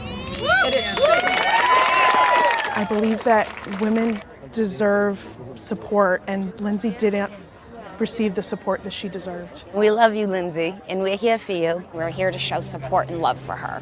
More than 100 people demonstrated outside of Plymouth Superior Courthouse on Thursday morning for Lindsay Clancy, the mother facing triple murder charges for fatally strangling her 3 young children. Her legal team is making the case of an insanity defense and says she suffered from postpartum psychosis. The tragedy has shed a spotlight on maternal mental health, and Lindsay's supporters say treatments of postpartum illnesses needs a reckoning. My goal today is to support the Let me ask you a postpartum health question. of women. I have 5 Oh yeah, let children. me pause that. So they're trying to say it's a mental health issue is why she did this, right? Yeah, but here it is. It's even worse But than that. Like they're saying that it was postpartum psychosis, which is only like 1 in 1,000 people. Like there's a 99.9% chance that her defense is nonsense. On top of that, the part of the psychosis where she has like some voices talking to her is like only for the 18-minute time period that it took to get rid of the kids, to delete the kids. Well, my thing is this. For the thousands of years that women have been having babies, how often does something like this happen? Very, very, very rarely. Like infinitesimally small. Otherwise, we wouldn't be able to exist. Yeah, then that should be just a nonsensical argument. Like they shouldn't. I don't know many women that have kids. I mean, to kill 3 kids one by one is not. No, mental health is not a justification for killing somebody. Like, oh, I was crazy, or by that logic, I should be able to get high on meth and say, well, my bad, I killed your son. I was high. There's actually a woman that got off on that, actually, like, but not meth. It was like weed, but like stabbing dude with like over 100 times with about 3 different knives. Wow. She got probation. You know what? It's an anti-life, anti-family social system we got here, man. Hold on. I see when I said it, bro. It's the anti-life equation, bro. Like the thing from Dark Side. I'm telling you, it's real. The anti-life equation is that's a serious thing here, man. Yeah, like so. This is like kind of driving the point home for why we need to try to find some pro-family structures somewhere. And that's why some men have woken up and broke up with their girlfriends who was supporting this lady. They said, wait a minute, you just a killer. I can't be going out and have children with you if you are going to support a woman killing her babies. I don't know if you all got to see it from the video, but there are some other videos out there where they will show like the actual women holding their babies in their hands or their young kids in their hands at the same time saying that they sympathize with Lindsay. Like they understand that. Yeah, like, they said, I had the same idea. I wanted to do the same thing. And they're holding their babies. I know. I've seen the one where it's some white woman walking basically, and she was like, yeah, sometimes I think about this throwing my kid into like a wood chipper. And it's like it had to be like infants probably had to be no more than maybe like a couple months old, no more than maybe 6 months old. And she walking through the video, yeah, sometimes I think about throwing them into the wood chipper. And I'm like, and she just posted it, and I'm like, you just allowed this to go down? Like, ain't nobody trying to, find out where she live at? Who's related to her or something? Yeah, these are things that in the past would have gotten people picked up in those paddy wagons, put in stray jackets. Like you would have to take them away from the kids because it's just kind of like outwardly verbalizing that they are a danger to the kids because they can see themselves going along that same line of events. And they're also kind of like misrepresenting things because they keep talking about postpartum is real. It's like, okay, that's like postpartum depression is 1 in 8, but postpartum psychosis is 0.1%. Like they're taking like this extreme exception and then trying to make that the rule. And instead of like having sympathy and empathy for the 5 young kids, the 5 little babies. They're having their sympathy and their empathy for the person that took 3 separate pieces of exercise equipment and brutally deleted each one of them with color coded with the exercise equipment, like one for each. Here's one for you. Took that one out. Here's one for you. Took this one out, and here's one for the 8-month-old baby. 8-month-old baby. Like No, like the not a craziest 1-year-old. part that I heard. No, the crazy part that I heard that like one of the kids basically ran. I think it was the second child, because the first one I think she just got him off of just off of Jump Street, but the second one I guess he ran, and I'm trying to imagine this. Imagine you trying to run from the person that you see as your parent and an adult, and they chasing you down, strangling you to death. I'm like, man, this is. The more I think about it, the more I just be like, this. You can't allow this person not to go to jail for like 40 years, or at least. Yeah. At least 40. And there's so much. It's so wild to see people showing their colors. I mean, just showing their true colors on this, like the wellspring of support for that. Like outside of courtrooms, basically support in color, like all in pink, and basically saying and expressing their support, financing their support, and really taking that empathy that should have been directed to the 3 young victims that are like 5, 3, and less than a year old, respectively. And we're talking about a college-educated woman, a surgical nurse that started having babies. We're talking about her having a blonde man, well, I guess you think he's 6 foot tall, and making $400,000 a year. We're giving her all kinds of support, nannies and housekeeper, and she's still. So listening to these women and giving them everything they want, you have to control what's going on in your household, because most of these women say that's what they want, and they look at the results that he got.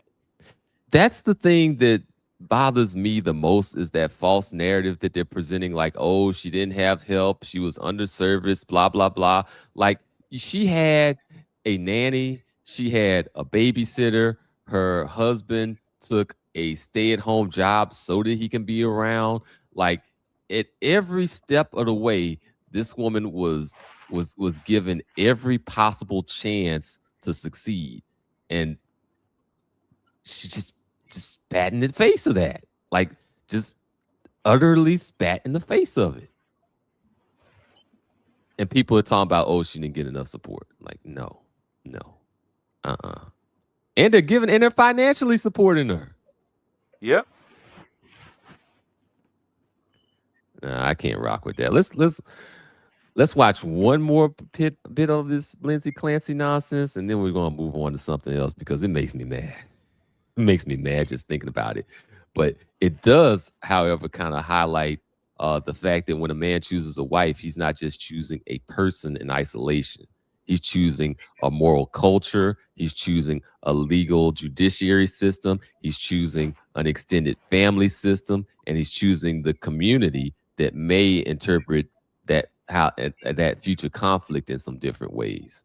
So it's like all those different things to consider. And when you're considering like an environment, you have to consider whether a family is protected, exploited, excused, or destroyed in whatever system you end up choosing. So let's go ahead and let's get back to this one more time, and then I'm going to move on to another topic that I want to show y'all. Reached out for help multiple times. Her husband, the person that's supposed to support, protect you, out of anybody on this earth, have your back, failed her. He's not the only one to blame. Her obstetrician, the psychiatrist that was.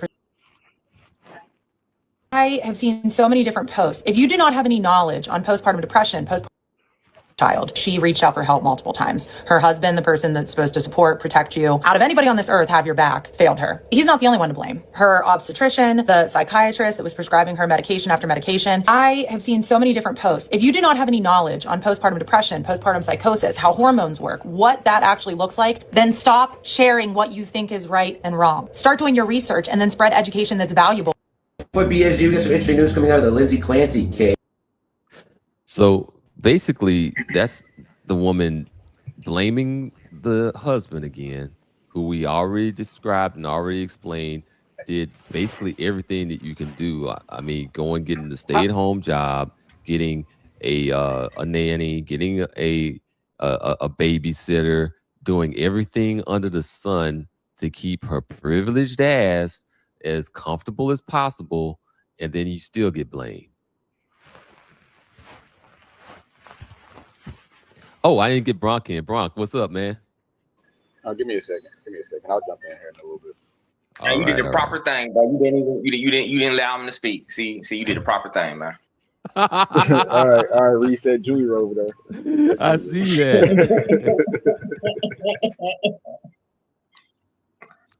I forgot to throw my little slide up explaining what I was talking about there.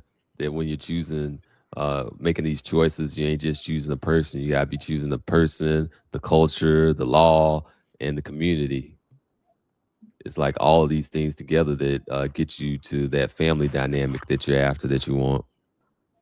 Because inspired truth. What we're actually talking about, she was a surgical nurse. So we're talking about a 1%er. 400,000, they making $500,000. They could have been making $500,000 in that household. A 1%er. Oh yeah, they were making money, but the scary thing too is like she was like a delivery nurse. Like she was actually like a nurse for like delivery. Yeah, man. Yeah, so now you gotta worry about what was she doing with other people's kids. Man. So what was she doing with other people's kids? Like, that's what scares me a little bit. I mean, only a little bit because I don't live there. I don't live anywhere in the Northeast.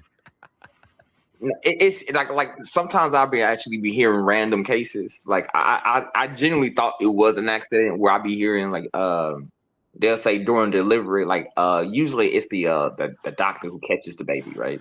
That's usually the person. But sometimes they'll have another person there just for help and support. And sometimes I would hear they would break the baby's neck as it was coming out of the womb or whatever. I thought this was like some random act of this, like for me, for me and my field, when I would hear stuff like this, I would honestly just think this had to be the most freakish accidents out of freak accidents. But now that you told me that I'm seeing this event, now it actually makes sense to me. Yeah. And it don't take nothing to break a newborn infant's neck. Is like literally it's flimsy as tissue paper. Yeah, and I like that. That's another thing that kind of gets me into it kind of triggers that memory of that other case that we talked about, where it was that lady that was dropping her infant about 4 times, or tossed it, on top of that, and then just kept lying and lying and lying. You remember that case that we talked about? It's like, doggone it. So you was like already a baby, but you still had to try to go and then try to find all of these multiple ways of damaging this baby and then claim that it was an accident. Man, it's scary out here, man. Let me get to this next topic here, which is giving people the gift of your absence. Here's a little example of that. Before you do that, I'm gonna respond to the last video you played, where the girl was basically saying that if you don't know anything about postpartum and all of that stuff, you shouldn't be talking about the subject. I don't care. I don't care what you say, what excuse you try to make for killing 3 children. When 3 innocent children are killed, there is no excuse in the world, in my opinion. I even go as far as to say we should lock people up who try to make excuses for people who kill innocent children. So any psychiatrist, psychologist, whatever they who tries to give a woman a way out of consequences for killing kids, they should be locked up too. Just as a society, we should never excuse killing innocent children. I hate when people do that stuff, man. They try to put some mental illness behind why somebody did something that evil. No, we got to stop accepting that as a society. I'm glad you brought this up because, like, I gotta ask Austin. Austin, have you seen differences in how people in other countries treat motherhood, fatherhood, and basically this whole accountability system? Well, I tell you this, man, if this was to happen in most African countries, but especially the lesser developed ones in West and East Africa, or really, I guess you could say all of them, because even in South Africa, they have street justice, and this woman wouldn't have made it to the courtroom. And that's what we need. That's what we need. Not excuses. Because when you do that, you set a precedent. You tell women that, hey, if you don't want your children and if you hate the life that you chose to create and you don't want to be a mother anymore, you don't have to be. Kill the kids and call them crazy. So you're saying that there wouldn't have been like $1 million raised for that woman that deletes her kids, and there wouldn't be like 100 people like out there like protesting or trying to chime in supporting that woman there? No, absolutely not. I could put 100% that this wouldn't happen in Kenya. I know that they have like protests towards femicide and stuff like that in Kenya, and they want women to have more protections there, but it ain't this bad. Yeah, and I could say the same. They have street justice in Colombia too. Dang, so you don't even have to go all that far away to see a very radically different dynamic than the one that we see here in the United States. So that's worth noting. I mean, I think if she was black, she wouldn't have got away with it either. Yep. That was probably a factor too. I don't think there's many black women that would get behind this type of thing. I hope not. They might. Yeah, I can tell you ain't from the U.S. I can tell you ain't from the U.S. They just might. I'm I from can Texas. tell that you are not from here. Well, how long has it been since you've been here? I spent 23 years there, and I've been gone for 2. Oh, okay. Well, I don't know how you can say that then if you've been over here. I don't think most black women would want to kill their own. Somebody said 20 million abortions, but I mean, killing a baby. That's right there. Yeah, but that's not the same thing. I mean, having an abortion is not the same as strangling a baby that's alive on land. He just gave you an example. Inspire just gave you an example of a black woman who literally just basically kept picking up her infant child. Oh, that was a black woman you said. Yeah, for that second story, yeah. Oh, okay. Yeah. Maybe hey, brothers, what's going on? A woman just cut up her kids a couple months ago and was carrying around in the bag until the police called her. So I mean, no, they killing their kids just the same. It's just you know. Man, I saw a video, and they had the same amount of. I saw a video. Same, but hey, brothers. But here's what what's up, man? Can you guys hear me? Hey, what's going on? Go ahead. Yeah. Hope you're all having a good Saturday morning and everything. It's really good talk and everything else. Glad you got the platform going on and everything. But here's what it just shows. It shows, unfortunately, that white folks are not on code. I mean, why would any person that would support this woman deleting 3 children like that? Okay, and you guys are right. If this was at a third world country, if this was in the Middle East, that woman would be standing on trial. She'd be getting hanged for it. I mean, what she did, I mean, killing 3 children like that, and you're blaming the man for that? I mean, that's insanity to see these women out there just with their children and everything else supporting that stuff. Really is. And it's barbaric, too. It was almost like the days, what they used to do back in medieval times back then.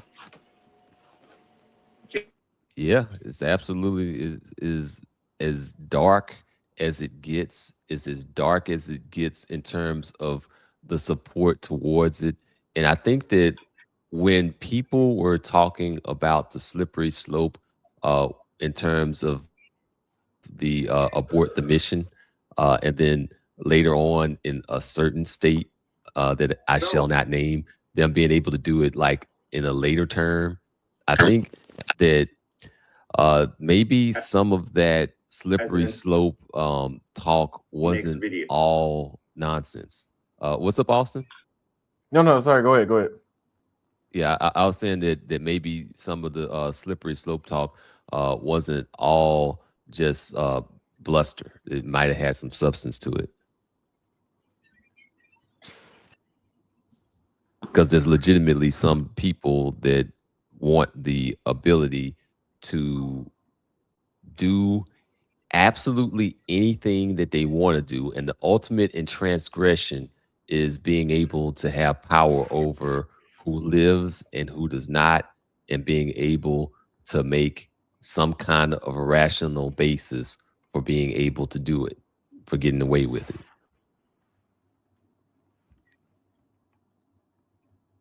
But let me go ahead and let you respond, because I think you wanted to say something. No, I didn't. Go ahead. Oh, okay.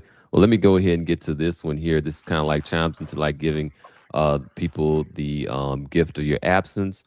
Some of you may have seen Nitro Camden's event or incident. I'll go ahead and I'll play some of that. I might just try to skip around just to give you all the gist of it. I think the sad part about it is Wait, I'm finna play something. It's going to be a quick clip. This is Nitro Camden crying, but this is not from the moment that his mother humiliated him. It's not the moment she put her hands on him. It's not even the moment he lost his home. So what made Nitro Camden cry? To understand that, we have to rewind. Nitro Camden is an 18-year-old streamer from St. Louis. Before the world knew its name, he had been doing what thousands of small creators do every day, going live, talking into a camera, and hoping that eventually somebody would notice. Some reports say he was only averaging one viewer per stream. Then Stable Renardo and Marlon raided his stream, and suddenly, roughly 15,000 people were watching him live. Hey, Stable Renardo, no way. He did not raid me. He raided me? Swear to God. Stable Renardo raided me? Oh my God, did they actually? I got 1,000 people in my chat. Yo, I want to say I appreciate y'all, bro. I've been watching y'all boys for a long time. Yo, there's no way they actually rated me though. There's no way. Yo, I appreciate every single one of y'all just like clicking on here, bro. I have 8,000 people. Yo, there's no way. Imagine going from performing in an almost empty room to suddenly standing in front of an arena. For Nitro, this was validation. It was evidence that all those quiet streams might finally lead somewhere. He was overwhelmed. He was celebrating, but he still didn't cry. Then his mother entered the room. She didn't see the biggest opportunity that he had ever received. She saw noise. And in front of that same audience that had just validated her son, she began tearing him down. I've never had this much people in here before, bro. I'm just trying to like, Mama, I have 10,000 people. I have 10,000 people in here. I have 10,000 people in here. Why are you taking my stuff? I'm not doing anything. I have 10,000 people in here. Why are you in the camera? I have 10,000 people in here. They just raided me. Why are you taking my stuff? Mama, why are you taking my... Mama, stop. Why? Because I'm trying to stream. Get out. So you can call the police because I'm streaming. I have 10,000 people in here watching. I just got raided. So I have to get out because I'm streaming too. I literally just got raided. I can't just have... I'm not doing... Can I not stay on for like 5 minutes? I am, but you didn't have to take my stuff. I'm on stream. I just said I was... Bring absolutely no value to this house. You barely clean up this room. You only take out the trash when I say that it needs to be taken out. You don't do anything. Literally not. So lay down. It's still like never had that many people in there. It matters. It's my passion and I want to succeed in it. Okay, well then yeah, it matters to me. So I can succeed. You don't know how long I've been training for one. You don't have to care. If I tell you to get off at a certain it's okay with not caring about me. I fully understand. Think about the emotional reversal. One moment, 15,000 people are telling you that you might actually have something. The next moment, Your own mother is telling those same people that you are nothing. She took what should have been the greatest moment and transformed it into public humiliation. But he still didn't cry. Then the confrontation became physical. Move! Get out of my house. You're not welcome anymore. She grabbed him, she struck him. At one point, she appeared to bite at his face, and Nitro largely kept his hands down. He was being physically attacked inside his own home in front of thousands of people, but he still didn't cry. His equipment was interfered with, his phone and his money were discussed as things that could be taken away, and eventually he was told to leave. Well, be prepared for the police to come put you out there, because you don't think you're stupid to get out. You're 18. You don't have to live in my house. Great, but I'm letting you know, because you're getting out at 6 o'clock tomorrow. Now wake up, you get your ass up, and you're getting out. At 18 years old, the biggest opportunity of his young career became the night he lost the security of his home. But he still didn't cry. Then a few days later, Nitro met ISHO Speed. Speed didn't give him an elaborate motivational speech. He simply looked at Nitro and told him he understood. Bro, is you that one kid when your mom came in, bro? Huh? Yeah. Bro, follow your fucking dreams, bro. All right, bro?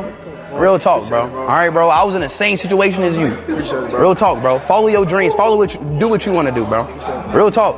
I'm being serious, bro. I couldn't even watch that clip because it brought up too much, bro. Do what you want to do. All right? Always, bro. Love, bro. Like real shit, bro. Do what you want to do, bro. Because, I've been in that predicament. I know how it is, bro. But remember, you got yourself, bro. All right? And you got God. That's it. God and you. That's all you need. Swear to God. You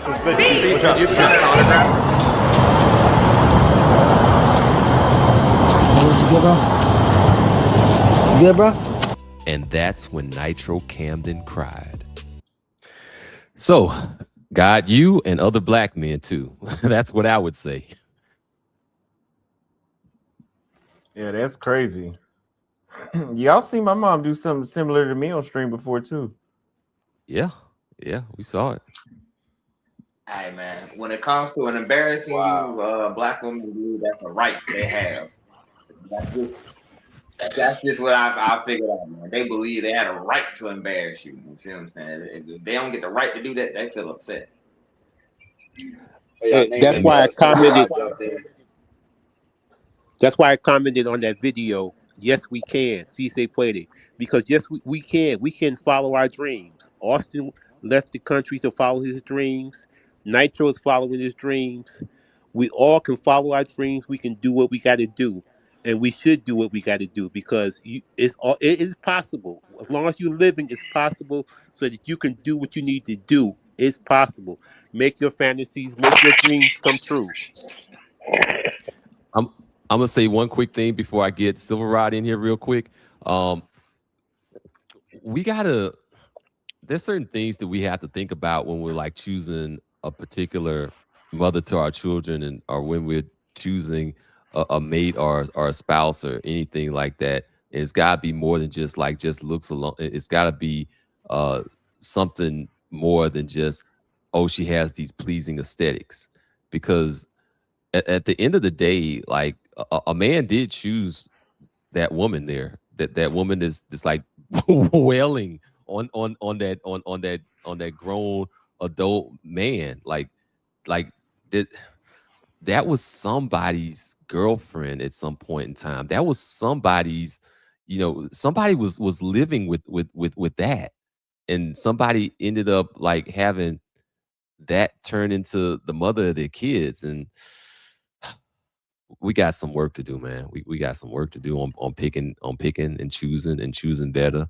But I'm gonna go ahead and let Silver Rod get in there. Let me know what's good over there out there in the East. Oh man, I'm doing well. Hope everybody's doing well tonight. Yeah, I wanted to talk more about the Pan-Africanism and building a business more than I don't have much to say about Camden Nitro actually.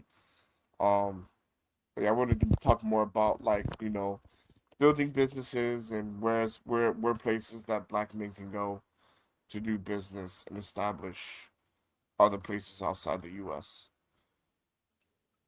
In other words, you're like, let's get back to the actual topic. Let's talk about the money.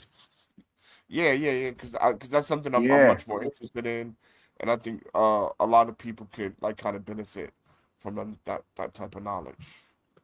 Well, we were waiting on you, waiting for you to get in. Now we can talk about money. Oh, and Yeah, Bronx well, too. yeah, Bronx wants to mention. I would say this. So when we're talking about Africa, I've only been to three places: Rwanda, Kenya, Tanzania, and South Africa. And I would say outside of, I would really say that for Black people and Pan Africanism and going back home, Africa would not be my first destination for building business abroad. I'll probably go to Asia. Right, Asia is a bit more friendlier when it comes to business. The barrier to entry is a lot lower, right? $3,000 in China, for example, versus 100K in Kenya. Um, I would probably start somewhere else first, then come to Africa, because Africa, when we're talking about doing business there, it's tough. It's tough. Now places like Rwanda and Cape Town area in South Africa, in my opinion, you're good. You're that's like doing business back home in a lot of ways. Low corruption, contracts matters. You have resources. You have recourse. Sorry, you have recourse.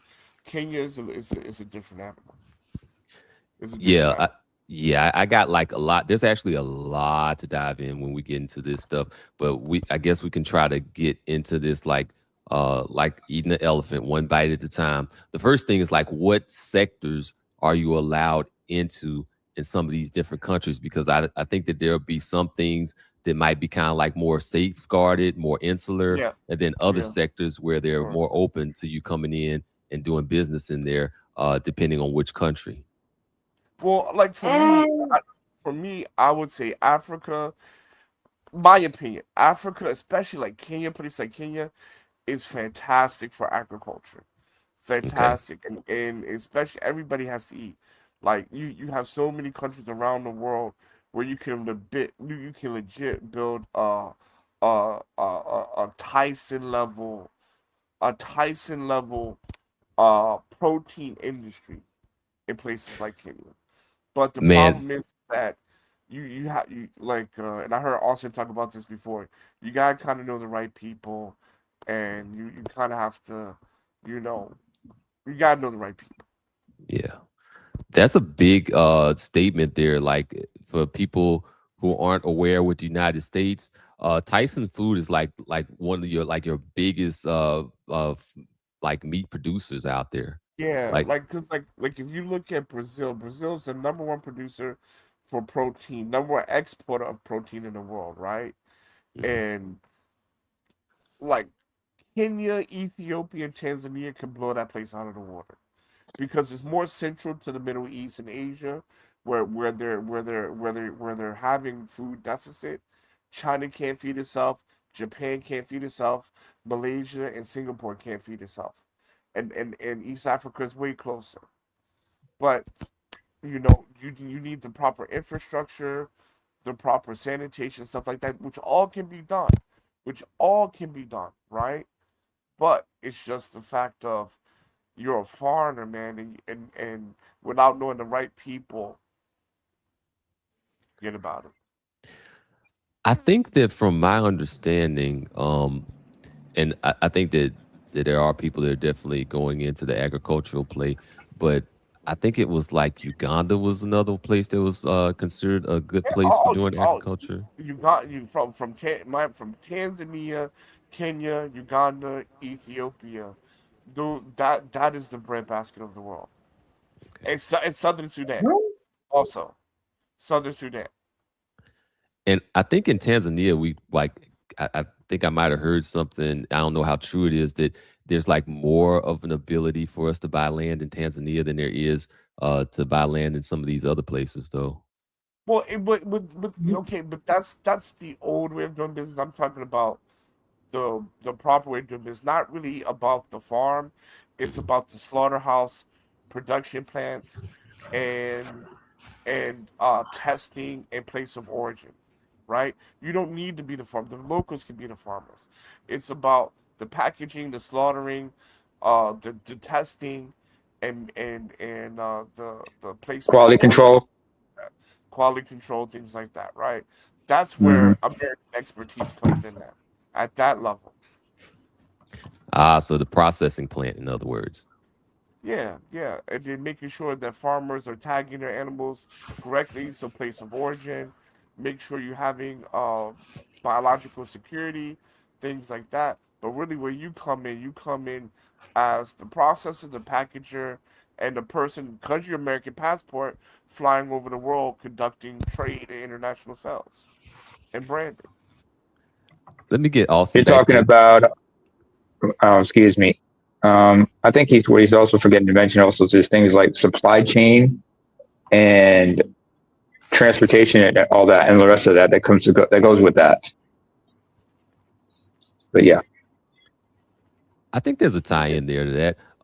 So Austin, I remember that you were saying that you were talking earlier, not on this stream, but like on another stream, that a lot of people are trying to do real estate in Kenya, and I guess maybe some of this agriculture play and food processing play might be a potential avenue that people might want to look into. Is that the case, or is there is there like some other things that are other sectors that we can get into, and kind of like if you're able to compare them like from different countries too? Yeah, I mean, there's a lot of people that don't think about. I actually didn't even think about meat processing that, but that is one. I've done a few webinars, been to the coffee farms in Kenya, and we helped a few people export coffee back to. Well, two people export coffee back to the States, and people import fruit wine into Kenya. But yeah, a lot of people just want to do real estate. They're doing the same stuff. They got enough empty apartments to fit the whole population of China and Nairobi. I don't know why they keep building new apartments. So I don't think people understand that eventually that real estate bubble there is going to bust at some point. Yeah, yeah, yeah. I agree because you gotta look at Kenya as China or South Korea back in the 70s. Exactly. And then you can understand what type of potential East Asia, I mean East Africa really has, right? You got to kind of look at how did South Korea grow, because Kenya had a better economy than Korea in the 80s. But what did Korea do to kind of turn things around? Kenya was richer than China back in the 50s. I didn't know that. Wait a minute. Oh yeah, that makes sense. Wait a minute. That makes sense. China was dirt poor. That a little bit. Yeah, I mean, at this point in time, you're talking about when these places were still colonized. Like, I mean, most of the African nations didn't even get free until 1960/1970. But my point is this: it's not about whether or not they're. My point is to really discover the hidden wealth. You kind of got to look at Africa like you look like how Asia had their come up. And once you can look at it in that kind of lens, then you can kind of see what opportunities are there. For example, avocados, right? Kenya is the number one producer, exporter of avocados in Africa, and one of the top 10, right? They're producing avocados all around the world, right? But maybe we go over there as packaging plant and start selling guacamole, start selling avocado, what is it? Cold pressed avocado cooking oil, things like that you can do where you don't need to own the land. You can buy the raw materials for cheap. You can have workers for the cheap, and you can produce products that are in demand all over the world. Especially with avocado oil, because avocado oil is not only used for cooking; it's used for cosmetics. I think that there was I forgot to like do the tie-in. Like there's like the import export business. And I think that you kind of mentioned a little bit about that, Austin, about how the import export business works. And so that's another avenue that and another sector that I think is probably more broadly applicable to a bunch of different countries. not But you just got to Kenya. look at trade agreements, though. You got to look at trade agreements. But like, say for example, because the added value that you have as a African American is two things. In Africa, being a Black American is good, right? You still get privilege. You're not gonna get the privilege of the white dude, but you still gonna get privilege. Second, all of the trade shows, food shows all around the world you can go to because you have an American passport. You don't have to worry about not being able to go to a country, right? Right. And then and so that gives you the advantages that the local kings can go. They for sales and customers, you have reach that they don't have. Right? You can go to Singapore to their food shows with no problem and talk about your factory, talk about the MOQ you can do, things like that, right? But and see, this is where Africa, in my opinion, is making a huge mistake because they make the barrier to entry really high for small and medium-sized businesses to be able to work with the locals to do some of these things. Now Yeah. that's definitely something I want to get into. Well, I'll let you answer first, Austin, and then I'll get to my question because I had a follow-up question after that was just mentioned. Yeah, I mean, I'm just going off of what he was saying about the barrier to entry. Like even just to, like you said, you have to have $100,000 in the bank in Kenya just to have this. So most small business owners aren't gonna have that. And then second, just Right. to get those work visas, it's gonna cost you like $10,000, and then you got to maintain it, which is like another $1,000 every single year. Like they just, Right. and then again, they charging all that money, and then there's potholes in the road. So then the money is just like, where is the money going? They just charge. Yeah, and see, and let's contrast that to China. $3,000 for a wholly owned foreign-owned company, and you pay $100 a year for your resident permit. Wow. That's Right. amazing. Yeah, that's crazy. I mean, that's I not was crazy, but that's So I I the was had to go to difference. The Asia. I had to difference go in to the two. Asia first. I had to go to Asia first to build up my business to be able to start that chicken farm in Nanuki in the suburb in Nanuki area, right? So the thing about it is, if we're really Pan African, then why are there better business options in China and in Thailand of all places than it is in Africa? Well, Too much Rwanda's corruption. cheap too. Rhonda's cheap too. You can get a business license in a day, and it's not going to cost you an arm and a leg. Rhonda's okay. I mean, but who can do business in Rwanda though? I mean, no offense to Yeah, Rwanda but though. see, I'm just no offense, it's but just it's strategically a bad business. It's strategically not a great place to start a business. It's I No not. was port, exactly. inland. I Yeah, was actually going to just ask like what the entry fee is that we're talking about when we're talking about starting a business abroad. Like, do we want to start with like 5K? Do we want to start with 10K? Are we jumping straight into 100,000? That's a major league investment. Like, I mean, no, hell no, I mean, not no.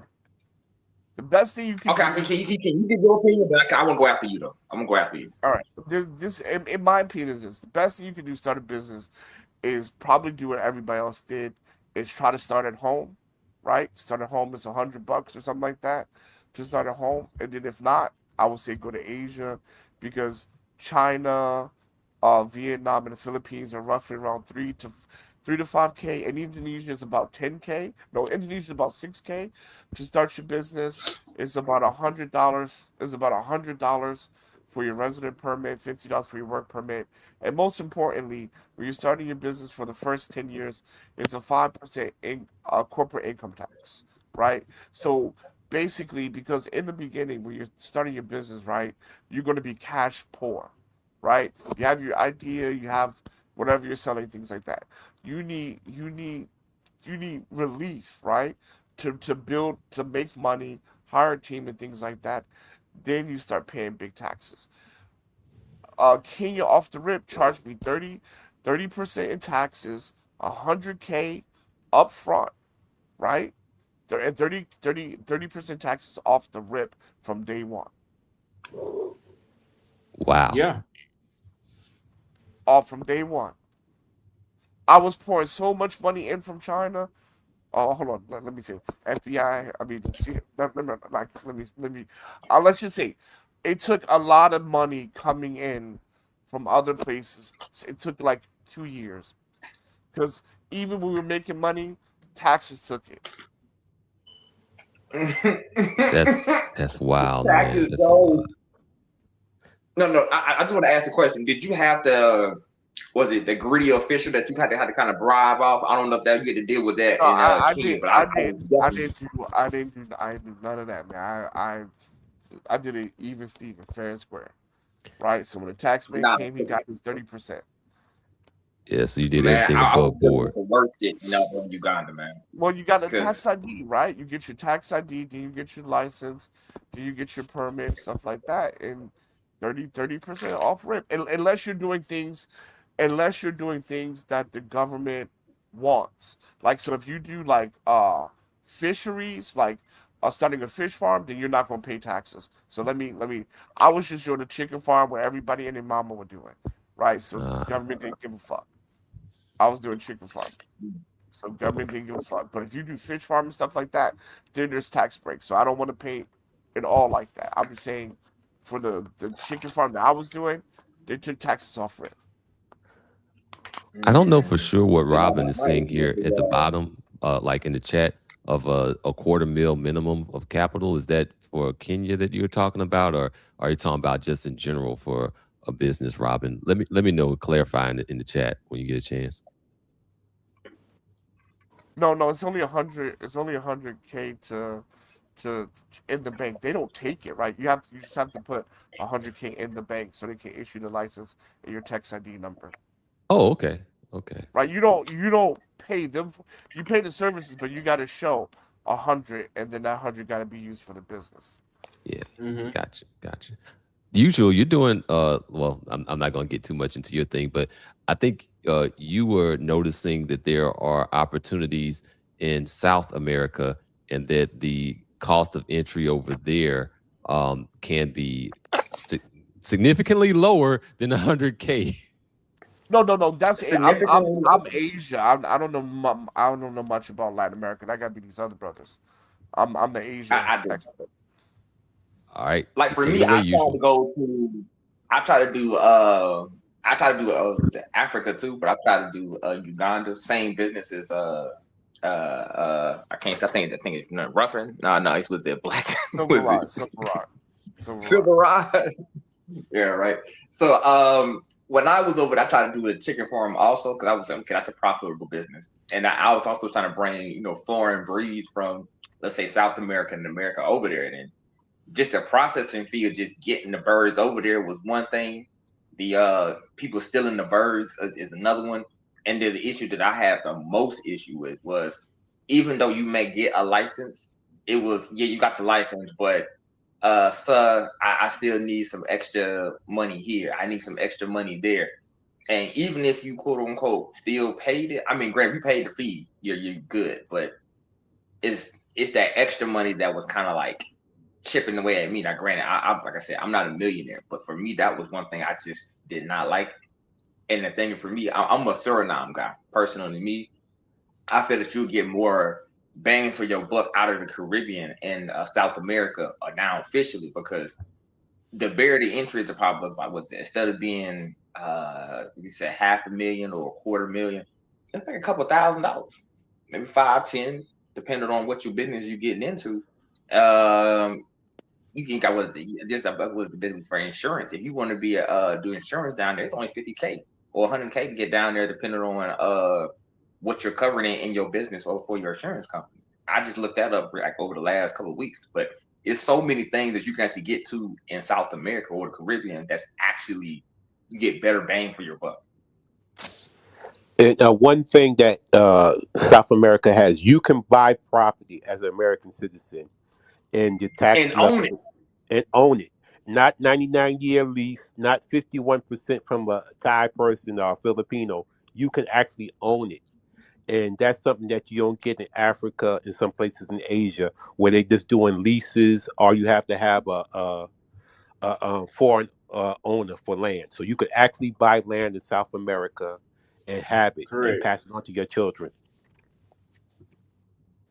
Correct. Yeah, that's an important thing, especially if you're trying to build legacy and then if you have like a family and all that stuff. That's why I was kind of like harping in on the phase of life side of travel, like where you might want to go and seek a wife might be one thing, where you want to get paid and get some money together and get established in your business, or that might be another thing. And then where you want to raise a family might be another thing as well. Sometimes these things aren't mutually exclusive, and sometimes they'll kind of work in concert together where you'll have a place where you can have your long-term business goals and also have your family goals taken care of as well. Yeah, because we'll have some black men in Colombia with Filipino wives, but they can own their property in Colombia. So they that's what they take their wife from Philip and bring them I'm to I'm Colombia. yeah, but I think that we as black people, we're doing the 1990s how to get rich movement. I don't see real estate as a way to get rich or doing business. It's good passive income, it's a great way to build a nest egg.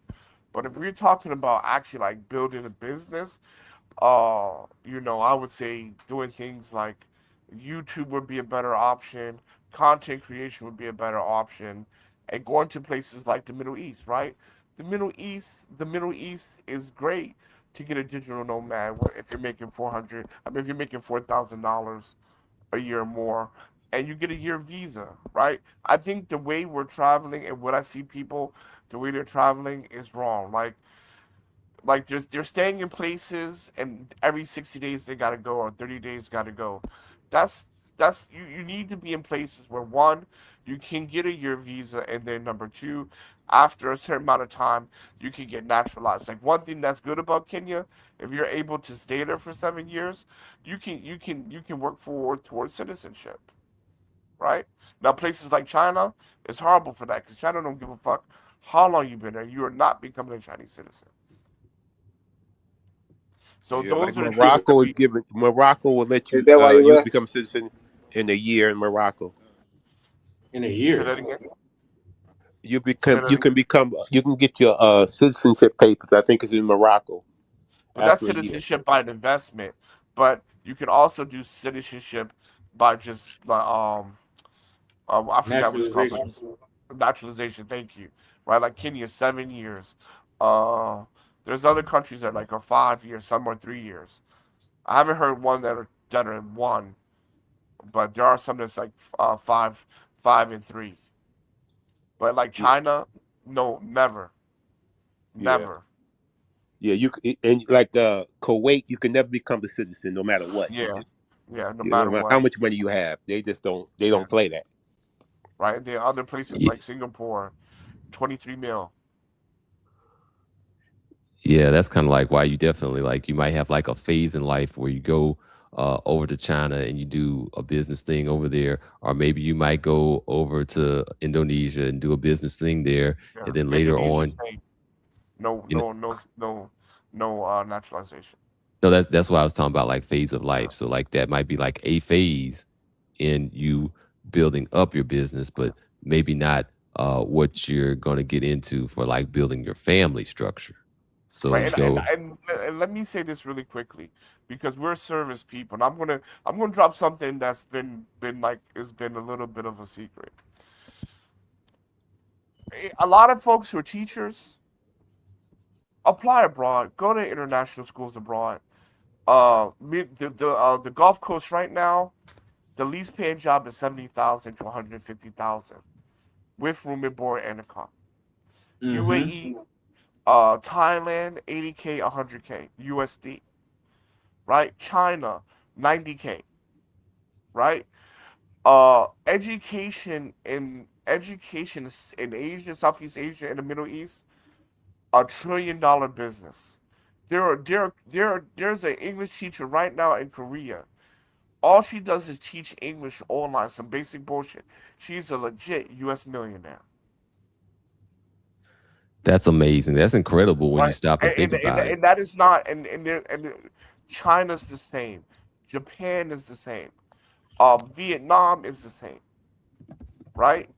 So a lot of educational products that we like to do, because we're educated people in the U.S., right?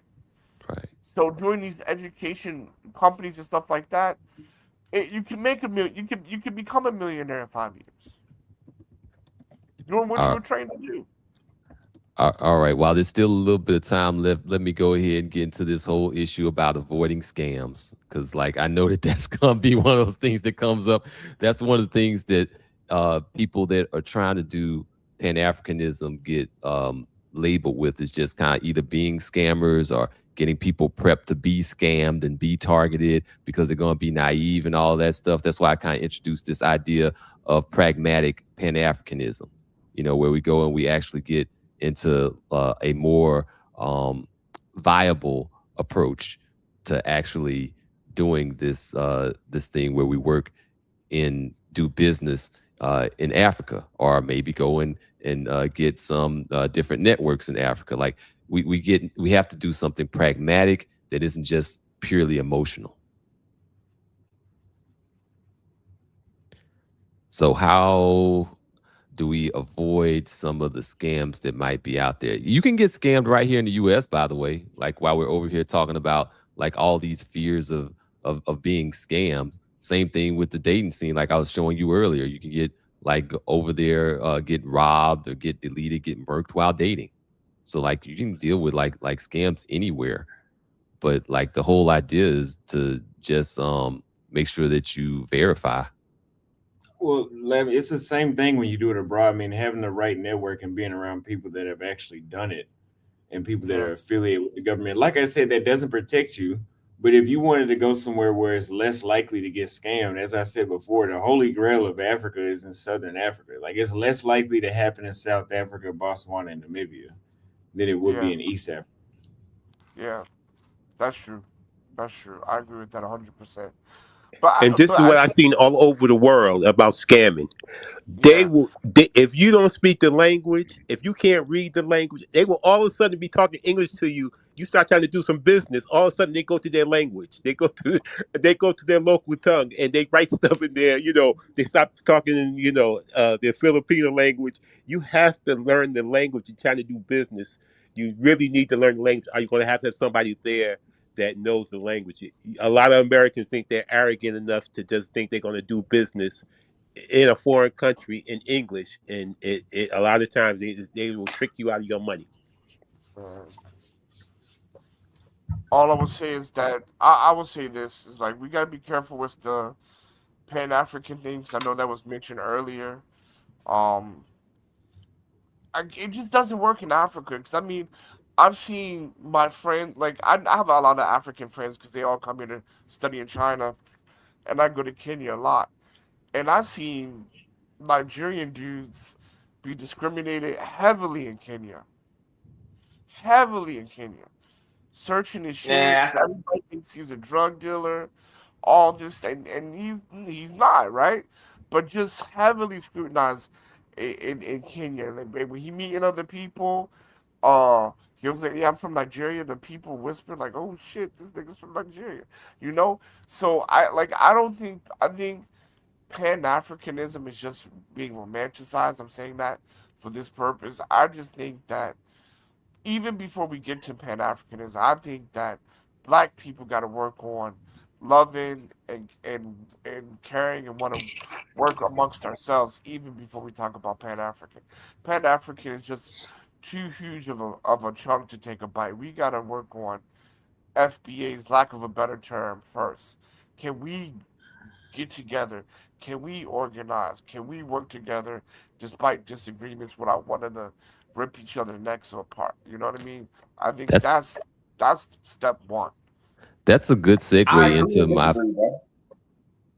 You disagree, usual? I agree and disagree at the same time, and this is what I mean by that, right? In my eye, right?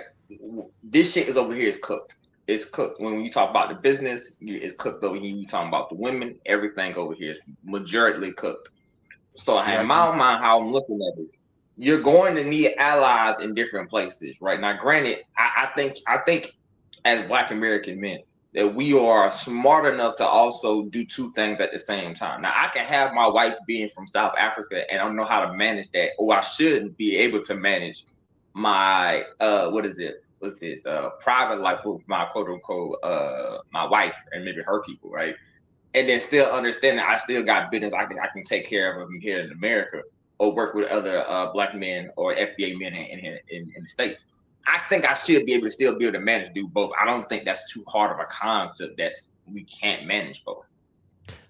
All right, that brings me over there to my final segment, and I'll kind of like maybe I'll try to have to pose a bunch of these to Auston while I can, because I know we don't want to hold you for too much time. So let me go ahead and get to the thing that I call the scorecard, the country scorecard. And that's going to consist of certain phases. The first thing is going to be the first trip. The second thing would be the country for business. The third thing would be the country for marriage. The fourth thing would be the country for raising children. And then the fifth thing would be like safety concerns or scams. And then final thing would be any surprises that need to be answered. And if you need to be reminded of it, I'll kind of like, let you know which one of these 6 we're on at any given time. So first trip, where would you suggest for the first trip? I would not go somewhere that is necessarily a soft landing. Like I'm glad my first trip was Brazil, and some people might look at it as a soft landing. I mean, they don't speak English there. It's not a soft landing. So, and it's not like Thailand where the official language is not English, but everybody knows English. Like if you go to Brazil only knowing English, you're gonna be like let me not say you're gonna be like a Brazilian going to the United States not knowing English. So I would say go. You're a gringo. Yeah, you're a gringo, as I say, sir, senor. You're going to be considered a gringo. But let's let him answer because he's got the time constraint. Excuse me. So I would say go somewhere that is not a soft landing, but it's not an expert level place, like somewhere in East or West Africa. Like I don't, even after I had traveled to 7 countries, I was still kind of shook when I first went to Tanzania. So I think it's a bigger culture shock going there. So I would recommend Brazil or a place like Colombia. All right, so Brazil gets round 1, Colombia gets round 1. Round 2 is business. Business, it depends on what risk you're willing to take. I think that East and West Africa are more expert level, and you have more to lose, and you have the patience.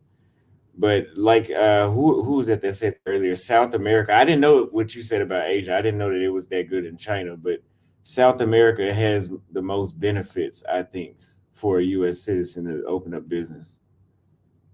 So I would say either Brazil again or Chile. All right, so Brazil or Chile, they win round 2. Round 3, marriage. Where would that be the best place to go for that? I definitely wouldn't go anywhere in Europe unless it's Eastern Europe. But I mean, it depends on who you're talking to.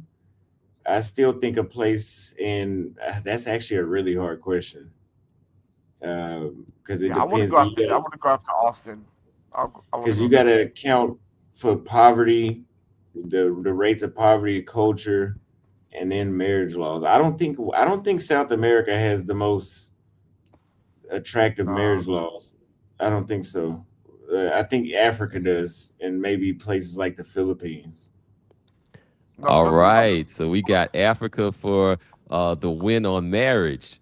Good deal, good deal. Let me go to round 4, which is raising children. Raising children is a really good one. I would pick, it's a few countries. I would pick Botswana, Namibia, and I would say Uruguay and Chile. Not Rwanda? You wouldn't choose Rwanda? I would never live there. Oh, I would never live there. For children, though. I wouldn't even want my children to live. That country is inconvenient. All right, that's honest. That's honest. Yeah, let me go to number. Taxi. Getting a taxi. not being able to get a taxi in Rwanda sealed the deal for me. Like it was too much of a pain in the ass. Okay.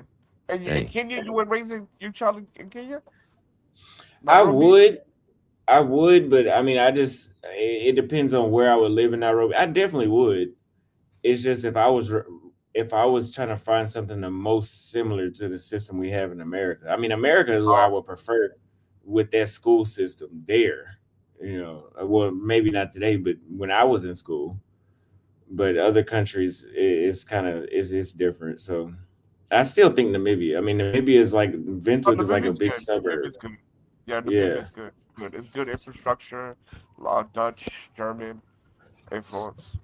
So ultimately, the winner for raising family was Namibia, or was it Botswana? Namibia. Namibia. Okay. Botswana's good too. Botswana's good too. That is a good choice. Good education. All right. Mm-hmm. So Namibia wins. All right. Number 5, safety and scam concerns.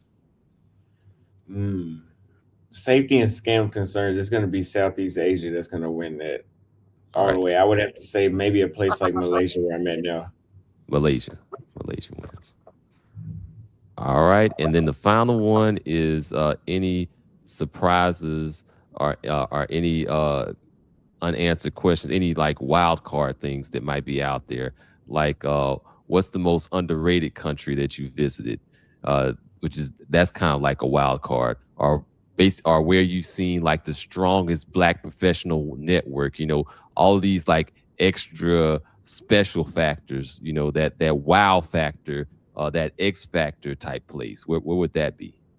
I think the place that, since you brought up Black professionalism, I don't know if I want to say that exactly, but Botswana shocked me a lot just off the fact that everybody had cars. And I know everybody has cars in a lot of people, I should say, have cars in South Africa, but it's more danger in South Africa. It was safe in Botswana.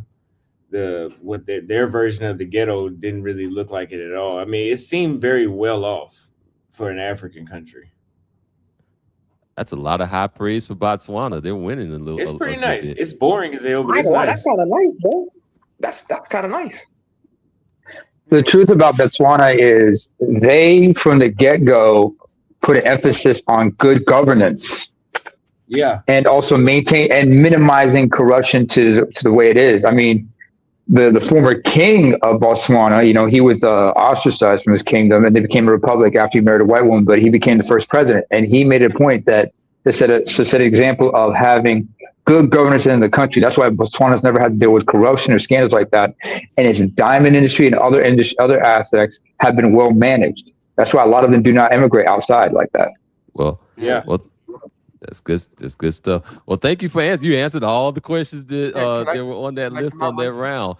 I understand if you have to go, we're going to get to all the other folk and let them put in their scorecard. But definitely, thank you so much. And thanks for answering so many of these good questions and good details. It's always a great discussion. Always a great time to talk to one of my favorite YouTubers. Thank you very much. I appreciate you having me again. Looking forward to the next one. All right. Salute, my man. Thank you. Peace out, brother. All right, y'all. All right, take it easy. Peace. Salute. Take it easy. Take it easy, bro. Salute. Yeah. But you All right. I guess- my scorecard first, though, but it's okay. Yeah. You want him What? to see the scorecard? Yeah, you should Well, listen to my scorecard. But anyway, go ahead. It's okay. All right. Mm, I mean, I still am going to ask everybody about their scorecard, though. And starting Okay, with I got you. mine ready. So, all right, Silver Rod, over to you. Let me get what yours is on the scorecard, starting with first visit. First is what? First visit. First visit, I believe in soft landings. So I would say first visit should be Cancun, Mexico on spring break. Tons of food. Sounds like a fun time. That definitely sounds like fun. What about number 2? Or Niagara Falls, Canada is a close second. Okay. I can't Very interesting, complain. though. I can't deny that one. All right. How about business? Business hands down is Hong Kong, and if you can afford it, the second place would be Singapore. Asia is where the money is flowing. As the West is dying in the sunset. Right now, Hong Kong, you're close to China. You're close to you're close to China, which is the future and the tech of the world, AI, drones, robotics.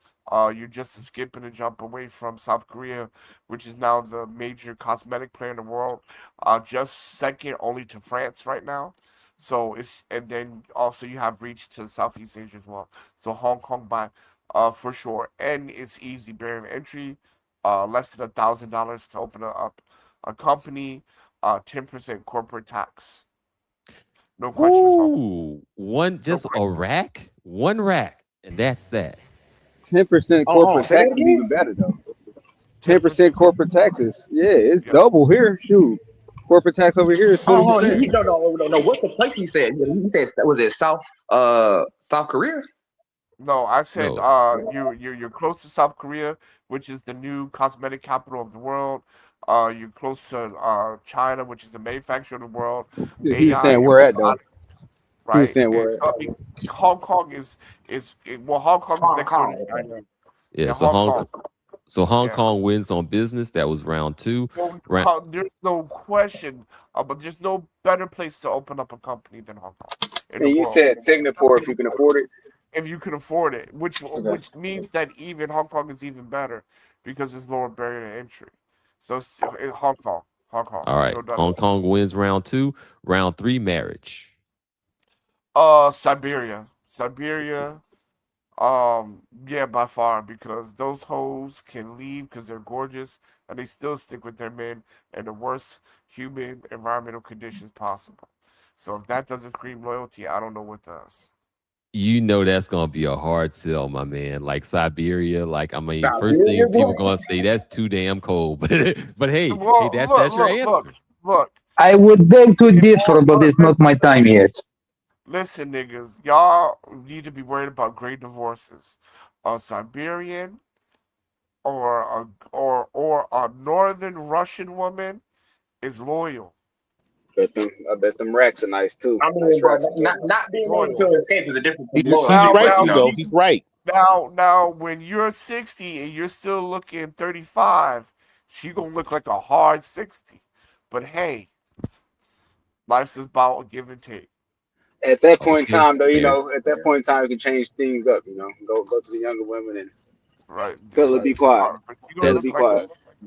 That's fair enough.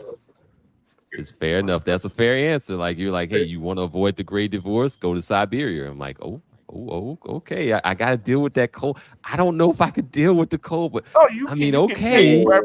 Take her away. You can take her away. You don't need to live there. I'm just saying you need to go there to get her. Yeah. And then even when they get 60 and they start looking 60, like they loyal, so it don't matter that you smashing younger women at that point. They ain't gonna leave you anyway. Yeah, so you get her there, and you take your ass to Hong Kong or Singapore to live. Oh wait, just skipping ahead. That was gonna be the next one. Where to raise children? Where to raise children? Okay. If my wife is black, Botswana. If my wife is non-black, Singapore. Okay. So I guess maybe Singapore for the win, or maybe Botswana for the win, depending on what your flavor is. Overall, with the exception. So if we're talking lifestyle, education, business, and retiring, everything except for a woman is Hong Kong. Hong Kong's my answer for everything. Business, Hong Kong. Place to live that I would want to retire at, Hong Kong. Place I want my kids to Singapore, because Singapore you have many nationalities. And you have like a lot of dark skinned people. So okay, let me put you this way. Singapore if you can afford it. If you can't afford it, then it's Hong Kong. For everything. Okay, wait. Okay, wait, because I still have 2 more to do, and these are the last ones. So round 5 is the safety and scam concerns. The best place for that. So the places to avoid safety and scams, or the places to avoid scams and the places that have the greatest safety. Hong Kong and Singapore. Hong Kong, Singapore. Singapore is way safer than Hong Kong, right? But Hong Kong is also safe. Scams is Singapore. Singapore, if you can afford it, then Hong Kong. Okay. Last one is the X factor, that strong Black professional network, or the place where you feel like it's the most underrated, whatever that special thing is to you. What place do you think is the best place for that? Oh man. I'm gonna say underrated for a strong Black professional network. Like outside of America, nowhere. Outside of America, nowhere. It has to be America. Uh, Underrated, Mm-hmm. Malaysia. Malaysia? Malaysia, yeah, because Really? because Malaysia. Okay, so Hong Kong and Singapore are rivals. The only thing that's better about Hong Kong is that it's cheaper, slightly cheaper than Singapore, and the barrier to entry is lower. Everything else, Singapore wins in space. Singapore has a more diverse culture, right? Everybody is Chinese, Indian, Malay, whatever, right? So you have a more Singapore was once part of Malaysia and it seceded. Let's not forget that. and then also Singapore is safer, way safer than Hong Kong, right? Singapore Mm-hmm. is safer, better education system, better environment clean. So Singapore has all the things, but it's expensive. Like some places say that you need to have like $23 million to able to like immigrate to there. It's the number one passport in the world. So this is why I don't put Singapore as number one. Hong Kong is definitely number two because it's just easy to get into, right? Now, if you can't afford Hong Kong, then you got Malaysia, where Auston Holleman is at, right? Because Malaysia is everything Singapore is, just cheaper. That would have been a good thing to bring up while Austin was on, because he is over there. He did have some good things to say about Malaysia. Yeah, it's everything, but it's cheaper. But when it comes to safety and scam free, it's Singapore hands down. But outside of business, like you park your money in Singapore, you make your money in Hong Kong. Okay. All right, we got some good answers there. I don't know if it was usual next or if it was Namer next. Was one of you two that was next? Oh, you know it was me, bro. It was Let you. go. Let the usual go. Let usual. Let little brother go. But it's cool because I'm quick though. So I'm That quick with nigga's it. gonna So say my Suriname for everything. That nigga's gonna say Suriname no, for everything. no. Half of everything, You gotta but not question everything. first. All right, so You already know round one. Suriname about to come up.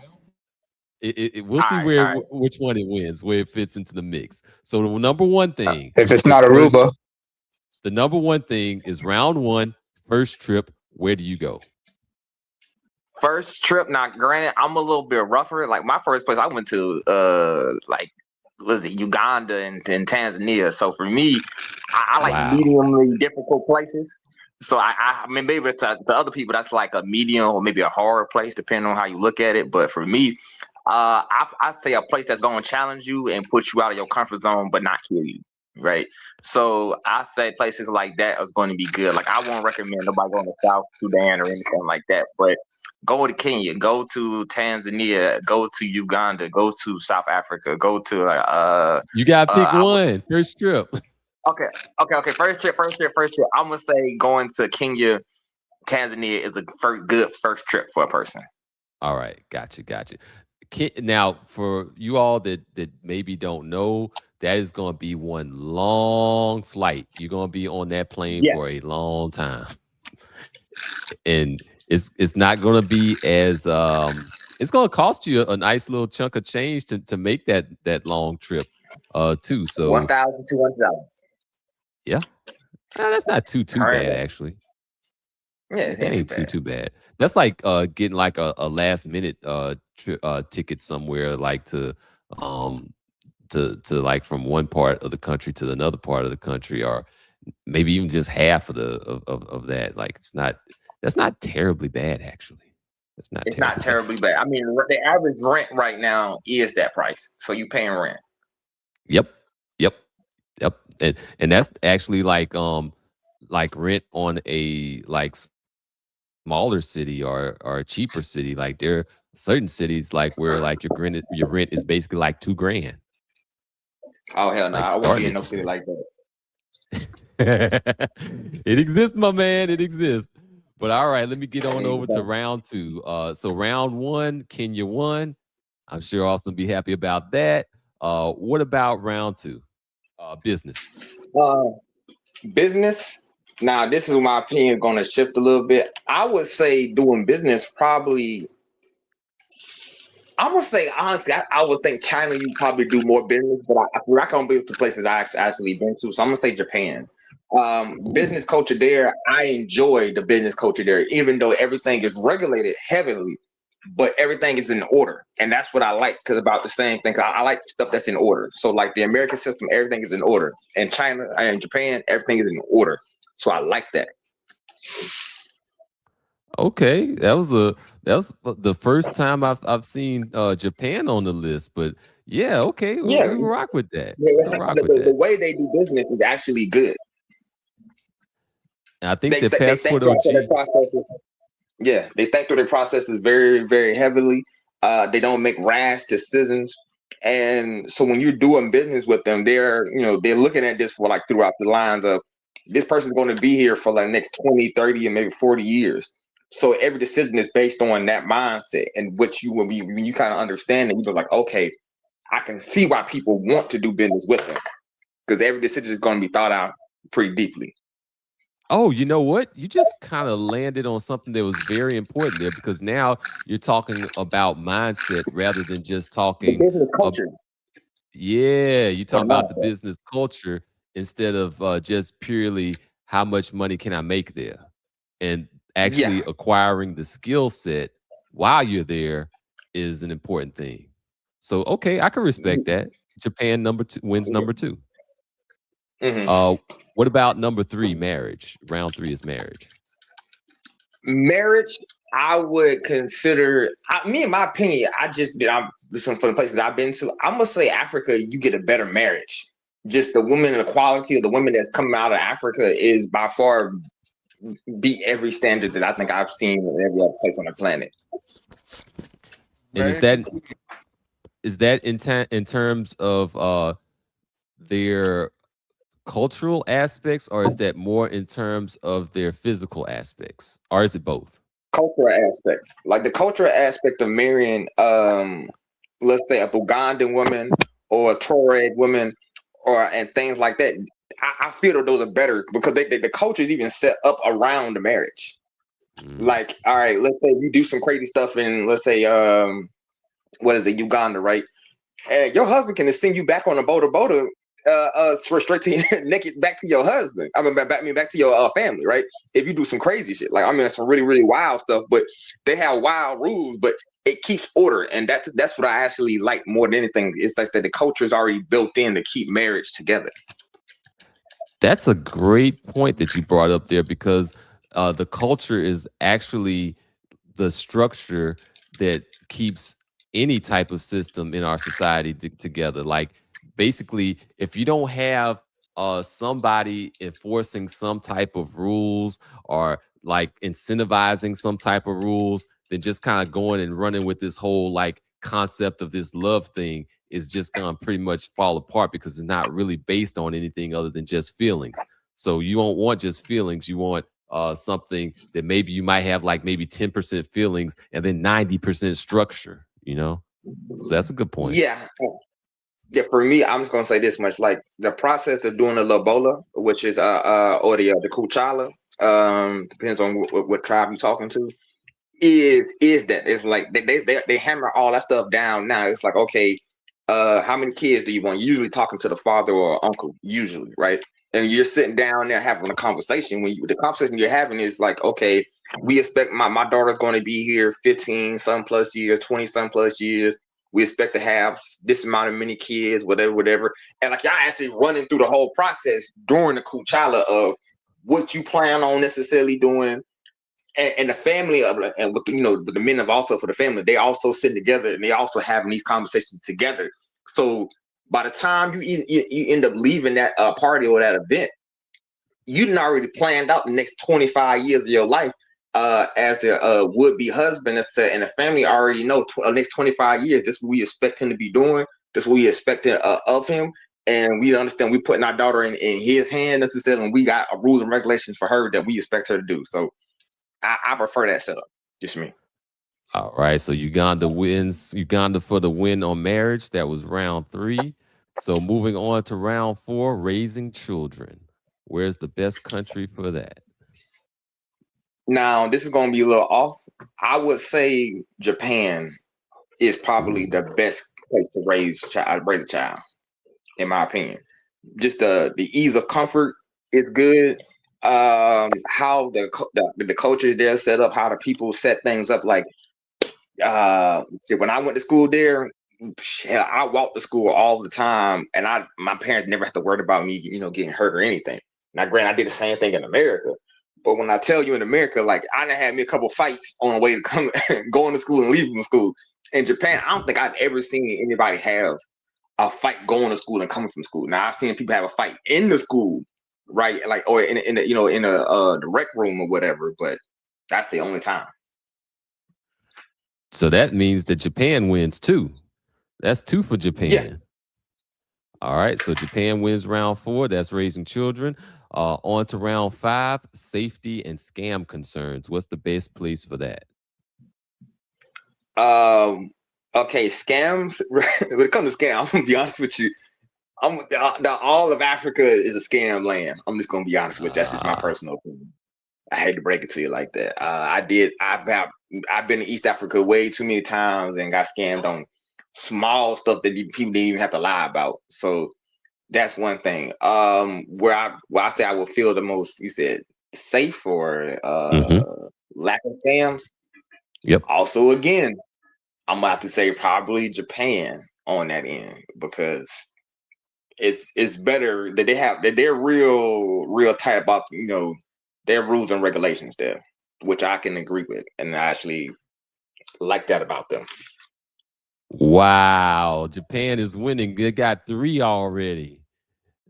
I didn't expect that to be the synopsis, but okay. So round 5 goes to Japan, and then now the last and the final one is round 6, and that's that X factor. The stuff that you really personally put a lot of stock or value in, like having a strong Black professional network, or what place you think is the most underrated, or what place you think you can get like the greatest respect, whatever the thing is that's that X factor that you really care about in a major way. Where would you say that is?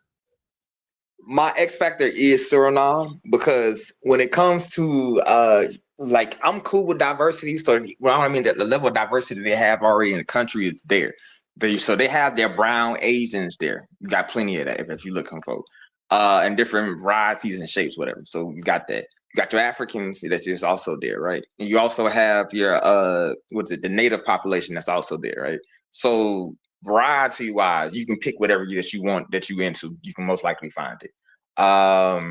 The place where I feel like you can have the most bang for your buck increased, and because the place is small but it's growing and they're really putting the effort into it, I would say Suriname, because you get the most bang for your buck. The most people who are gung-ho about exploring and exporting their culture and themselves around the world now, right? So they're finally getting to the point where they're feeling themselves a little bit. So that's why I would say you get the most bang for your buck, or most, I guess, with future progeny will can probably thrive there, because they actually, it's a decent place for Black folk to live out there. Just be personal. That's what I saw. All right, thanks so much. So Suriname wins the X factor. All right, so let's, I guess, go on over to Naima, and we're gonna get into the whole checklist, starting from number 1. And that first thing is that the best place for your first visit when you're traveling abroad. Given I haven't traveled so much and being the only African here, can I be a little biased? Sure. All right. For me, first two places you probably would want to visit where, or maybe a suggestion I could give is like, for me, it would probably be my native Eritrea. It's very safe. A lot of people are very polite. It's pretty quiet, but it's interesting. You know, because a lot of the nature and everything is unspoiled, even though they're still on the come up, despite some of the things that are going on. And I would also probably mention the GCC, but you got to watch yourself out there. You can't just act a fool. So long as you're cordial and polite, you know, you would probably want to go to some of those places. If not, somewhere quiet or somewhere interesting if you want to go, if it's affordable for you, might be the South Pacific or something like that. Always been intrigued by those places. Did you say GCC or DCC? GCC. GCC. Okay. Mm-hmm. For people who do not know what the GCC is, that's the Gulf Cooperative Council. So everybody in the Arabian Gulf / Persian Gulf. I'm talking Bahrain, the United Arab Emirates, East Coast Saudi Arabia, Kuwait. I've been those places, so yeah. Oh, okay. So, but now, so which one would you say actually is the number one that you go for the edge, or would it be Eritrea, or would it be GCC? I would have to say GCC. Oh, okay. For the amenities and whatnot. All right. But it's a toss up. It's a toss up between the two. Okay. Fair enough. All right. Number 2 is business. What is the best country for us to travel to for business?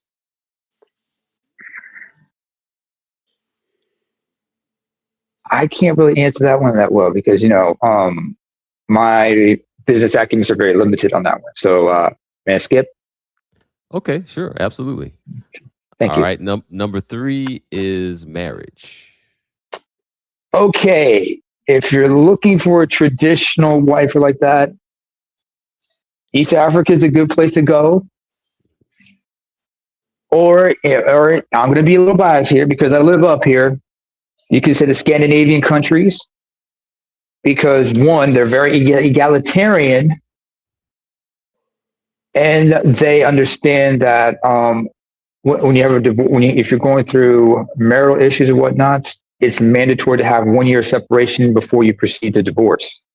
And if you go to divorce, they make sure that everything is orderly and everyone is protected. I mean, you're not going to go through ridiculous child support laws or anything like that.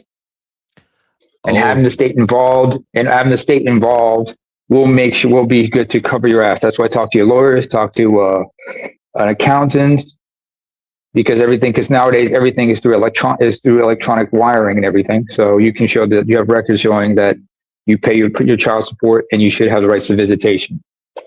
They do have an emphasis on father's rights up here. All right. So that brings me over there to raising children. That's what country is the best place for that? I would also say the Scandinavian countries. Scandinavia because they do have the Scandinavian countries, the Nordic countries. But for me personally, I would say either Eritrea or Ethiopia because my cultural background is there, and if I want to raise my children to make them to learn and know their culture, at least there I have family. But if I was anywhere in the diaspora, having a good family network also helps. Okay, where's the best place for avoiding scams or the best place for safety?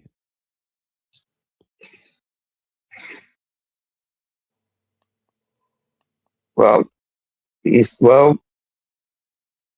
Eritrea is relatively safe. The Nordic countries are safe. The GCC is pretty safe, and to avoid scams. But I would also say for people to avoid scams, it's not just about what place you're in; it's also how street smart are you?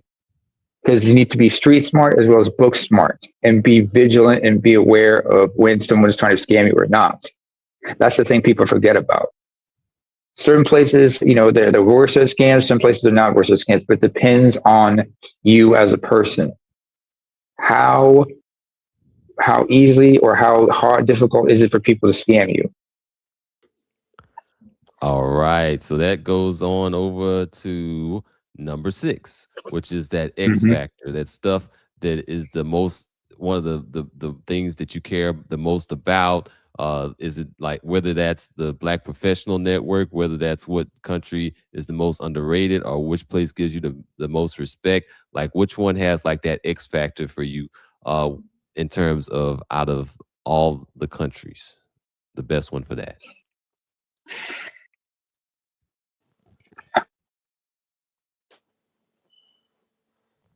Can't really answer that question right there.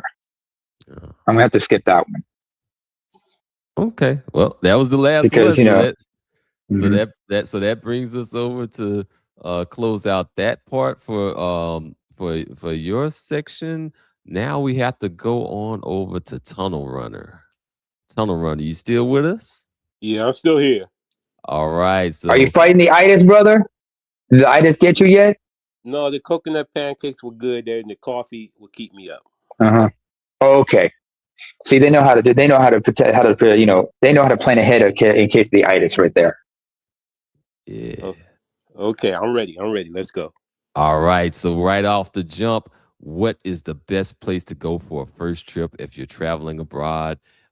You're leaving the U.S. or wherever you're from, and you're going to your first place that you're traveling to. What's your first country?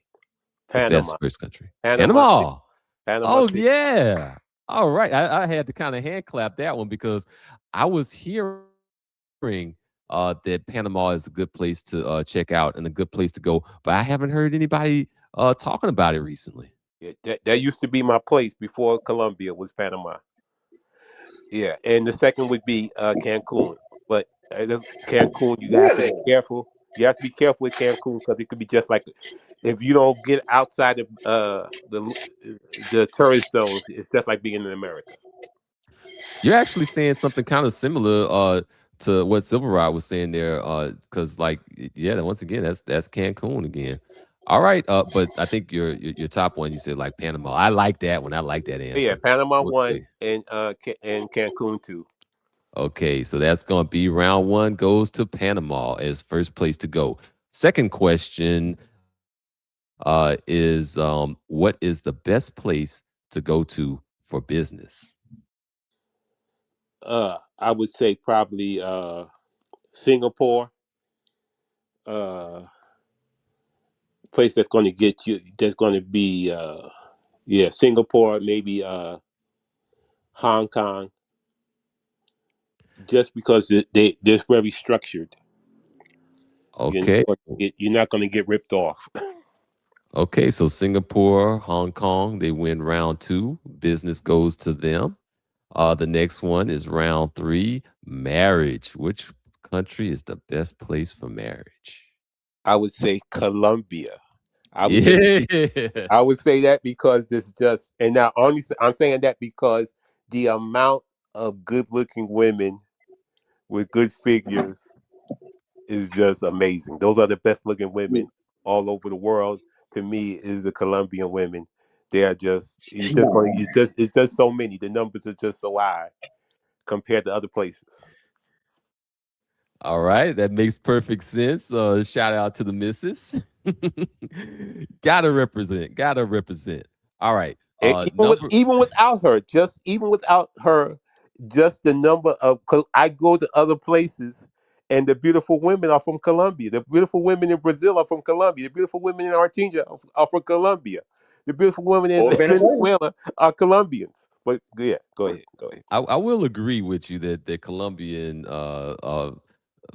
they definitely have some looks going on. They have a good bit of edge going on. Like I don't know what's in the water, but I mean they need to kind of export some of that. We need to get some more of that exported. Shout out to the Colombianas. All right. The next one is the best place for raising children. That's round 4. That would probably be Japan or China Or maybe even with it strong on education. These places are strong on education, so I would say those places. Okay, so we got like two. But the one problem you have now, you have to be in the community of black. If you're having a black child, we want to have black people around them. So Yeah. you might want to go to Yeah. Botswana or South Africa because But No, the they have black education kids wise, in you want them to be Asian In Asia. They have black kids Okay, in so like I guess so your overall answer is that raising children in who wins it is I guess like Japan.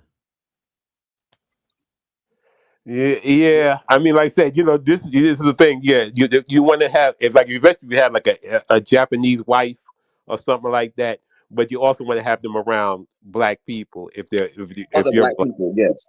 Yeah, so you have Yeah. to find a community in Japan that has black people. Okay. Okay, fair enough, fair enough. What about safety and concerns about being scammed? Like what's the best place to avoid scams and to be the safest that you can be?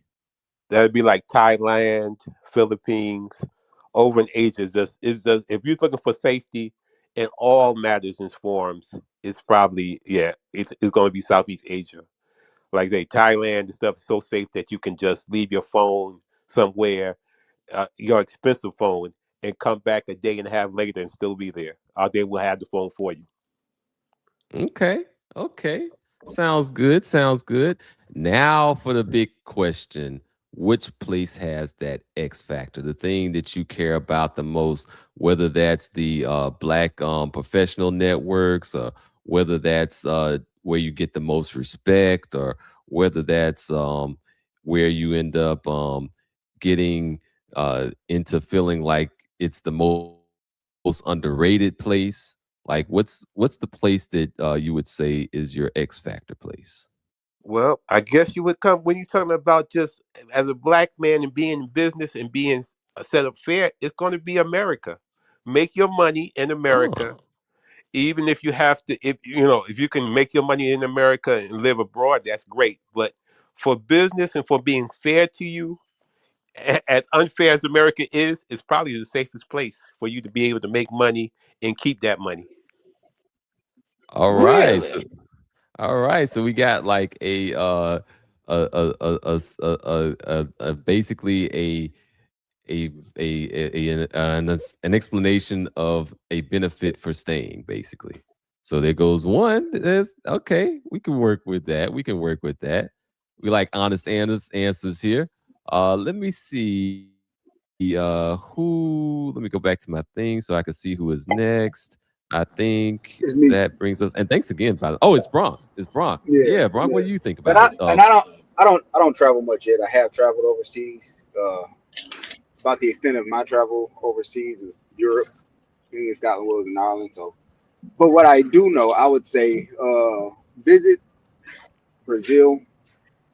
Everyone keeps telling me as somebody who is starting to travel, Brazil is a great first destination. So I'm gonna take most people word for that. So that's round one Because goes to Brazil. yeah, yeah, Uh, take most people word for that. They talk about how beautiful the women are over there. So all right. So round two would be business. If you know anything about business, I would say South Africa because that's something I have been researching recently. Uh, I do insurance and investments for business. South Africa actually has it's pretty seamless to translate what I do over here to there. They have their equivalent of what we have here called FINRA, which is the Financial Industry Regulatory Authority. Their equivalent of that is the FSCA, which is a Financial Services Conduct Authority. And so there's actually firms that I've been looking at over in South Africa that actually do all the documentation and business setup on your behalf. If you are someone who is trying to go over there, who has financial experience and start a financial firm over there. So for business, because I'm familiar with my area of business, they already have a pretty good regulatory system over there when it comes to financial services. That's probably where I would go. that comports a lot with what Austin was saying in terms of well, some of the benefits about going to the southern part of Africa. But let's go It ahead is to. though. Let's go ahead to number 3, which is marriage. I say Burkina Faso, and that's for obvious reasons. It's the highest polygamous country in Africa, so we're going to do that. All right. That's smart man. Once again, Smart This love man wants a honesty. Burkinabe wife. He wants a Burkinabe wife. They are amazing. I can work with that. I can rock with that. Burkina Faso wins round 3.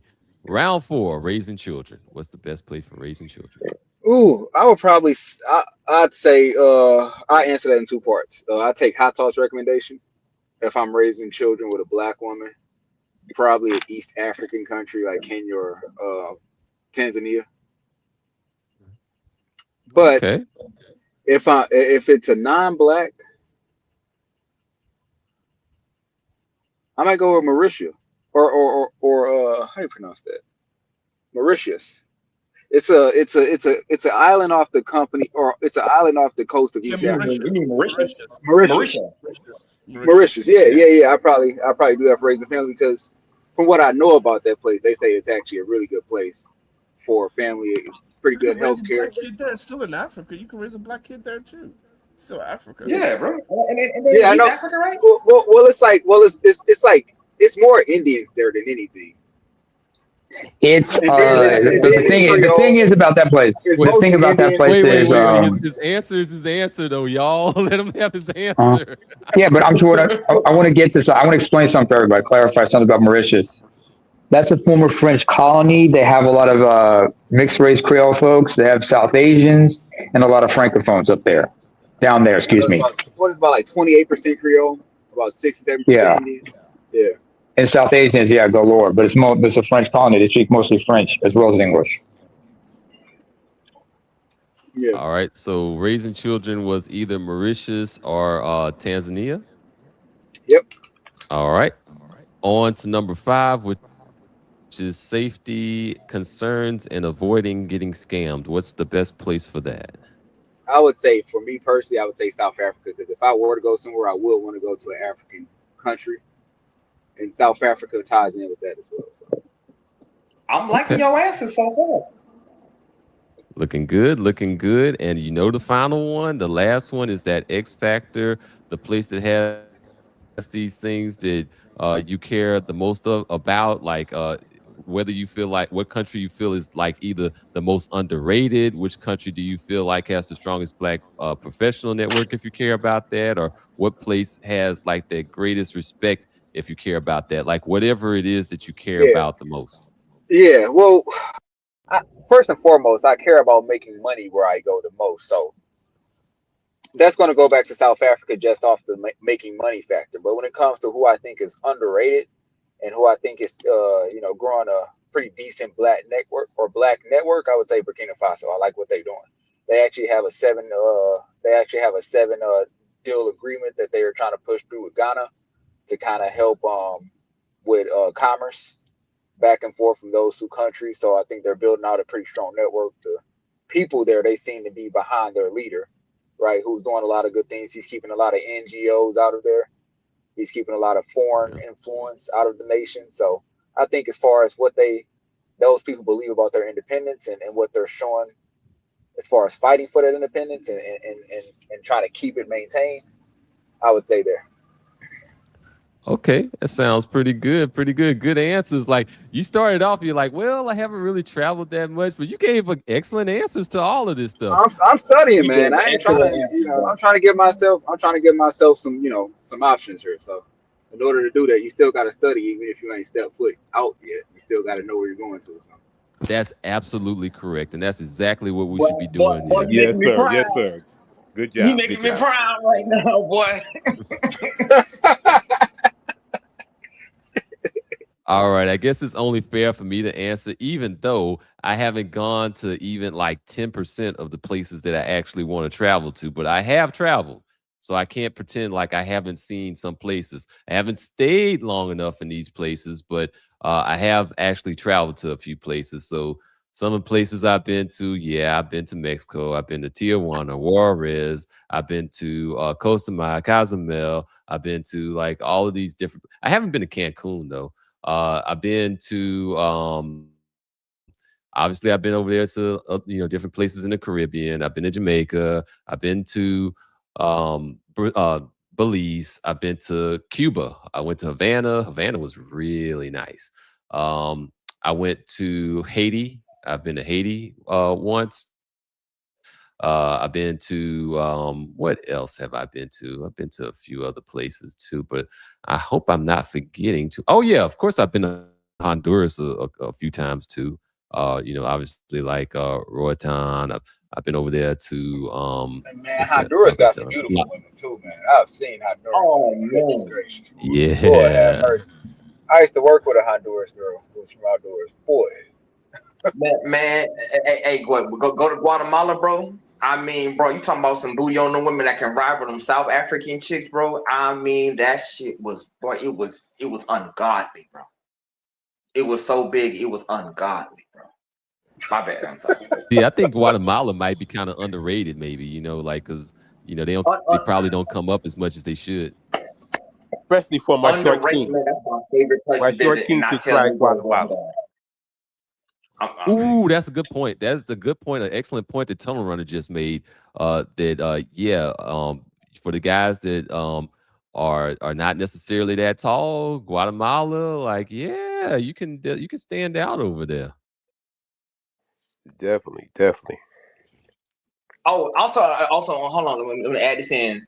Then also again, Suriname, because half the population come from Suriname, but not come from Indonesia. I'm sorry, Indonesia. And the average height of the average man is like 5'6". Before you get me to go to Suriname, you're gonna have to spray some Agent Orange over that shit. Hey, bro. Hey, bro. Hey, I like my forest anyway, so screw y'all, man. I like my forest. All right, let me go ahead. Man, hold on a second. Wait. Hold on a second. Suriname is like a larger version of the Dutch Antilles, man. A lot of black Dutch, a lot of Dutch folks over there. So have fun over there. Don't be bugging about the rainforest and everything. Hey, but see him. He want to be in a concrete jungle, bro. He want to be out there in the plains. He want to be out there, see what I'm saying, sucking with white people. That's what he want to do. I don't want pythons jumping out of trees on me and my children. That's what I want. Hey, bro, if I got to choose between me and a white man and a python, I'll take the python every time, bro. Anacondas and all kind of stuff. While y'all playing, like over here in New Orleans, like pythons was like a big thing. Like everybody, there was like this period of time where everybody had a python. Like just had to have a python around their neck for some reason. Like that was like the go-to thing, like was to have a python. You just see that on everybody. Like Jaguars walking in your backyard and shit.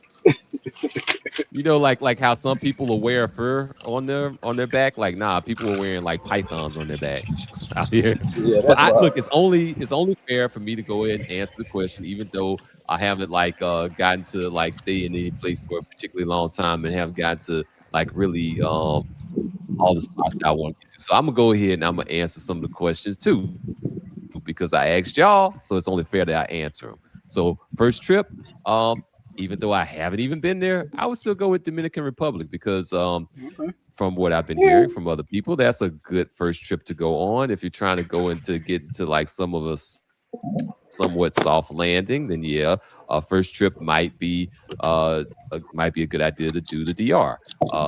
The thing about that might change a little bit is like if you go to Belize, in Belize they actually speak English, so you have the benefit of being able to speak English, and you also have the benefit of being technically in a in that kind of like Latin American sphere as well. Yeah, so Central Belize America. is it's kind of like a cheat code. So you went to Jamaica point two then, basically. So you said Jamaica point two then. 2.0. 2.0. I mean, that's the people who went there. They came from Jamaica, so that's Jamaica 2.0 basically. Yep.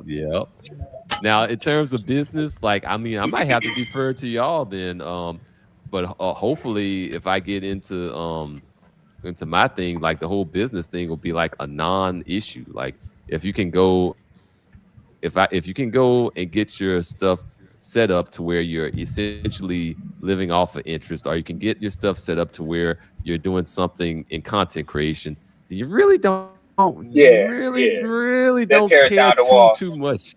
Yeah. Yeah, you get a little more broader options. So like I'm just gonna go ahead. I'm gonna defer to usual. I'm just gonna go with Suriname. Let me go with Suriname then. Because of that See, cost that's a of smart entry. man right there. Yeah, that's a smart man. Smart man. And then so number 3, going for marriage, like I might have to go with Uganda. Like Uganda for me, because like if there's like a certain height that I'm looking for and certain attributes and characteristics and the culture, if I add all of those different things together, it looks more and more like Uganda. And that Ugandan Tanzania thing, when I tell you, that's the only woman who can rival them in that area, outside of like going to I'm calling them the second big dogs, like was it Ethiopia and a few other people. Outside of that, it's like once you pass that little border, you go down. You only people who can really match them is the Tanzanian women, bro. That's the only one I've seen that can match them blow for blow. Yep. Now, round 4, raising children. Now, that one there is a good quandary. Like, I don't have a lot of good answers for that one because, like I said before, I gotta check out some more places, some more spaces. Raising children. I kind of sort of think that it's a little bit of everywhere because I kind of want to have different attributes from different places. I mean, if I have to answer the question, like absolutely have to answer it, I guess maybe I would go with Kenya for a certain reason. Here's why. Because if you have like the UN over there and you have different access to elevated things over there, and you still want your people to have like a pro-black or a healthy black mindset to where like, okay, I've seen a person in a position of power and they're black, or I've seen people that are in a space of some sort of authority and they're black. Like, so I guess there's why I would lean more to Kenya on that. But in terms of where I really want to go with things, it's like a little bit of everywhere. So go over there to Thailand. We're going to teach you some Muay Thai. Go over to Asia, and we'll get you in get you to get a little bit of education over there. Just kind of like go and then check out a little bit of the a la carte world. And that's what I think is actually probably like the best thing, to get a little a la carte. And then at some point, like once you're ready for it, take a little bit of something from over here from the States. Because there's something to be said for what we have in our systems and structures, and how to work and navigate around those systems and structures that want to destroy you too. Like there's something to be said to some of that, to gaining that ability. So not trying to die. Okay, I got you, bro. I mean, that is a skill set. Bro, it is a skill set. Survivability. It's an important thing to have. Oh. And then sorry. All right. Then there's like the safety and the structure and avoiding the scams and stuff like that. So in terms of that, and in terms of like the safety aspects of things, I think it probably is pretty safe around Thailand for the most part. Thailand might be a pretty safe place.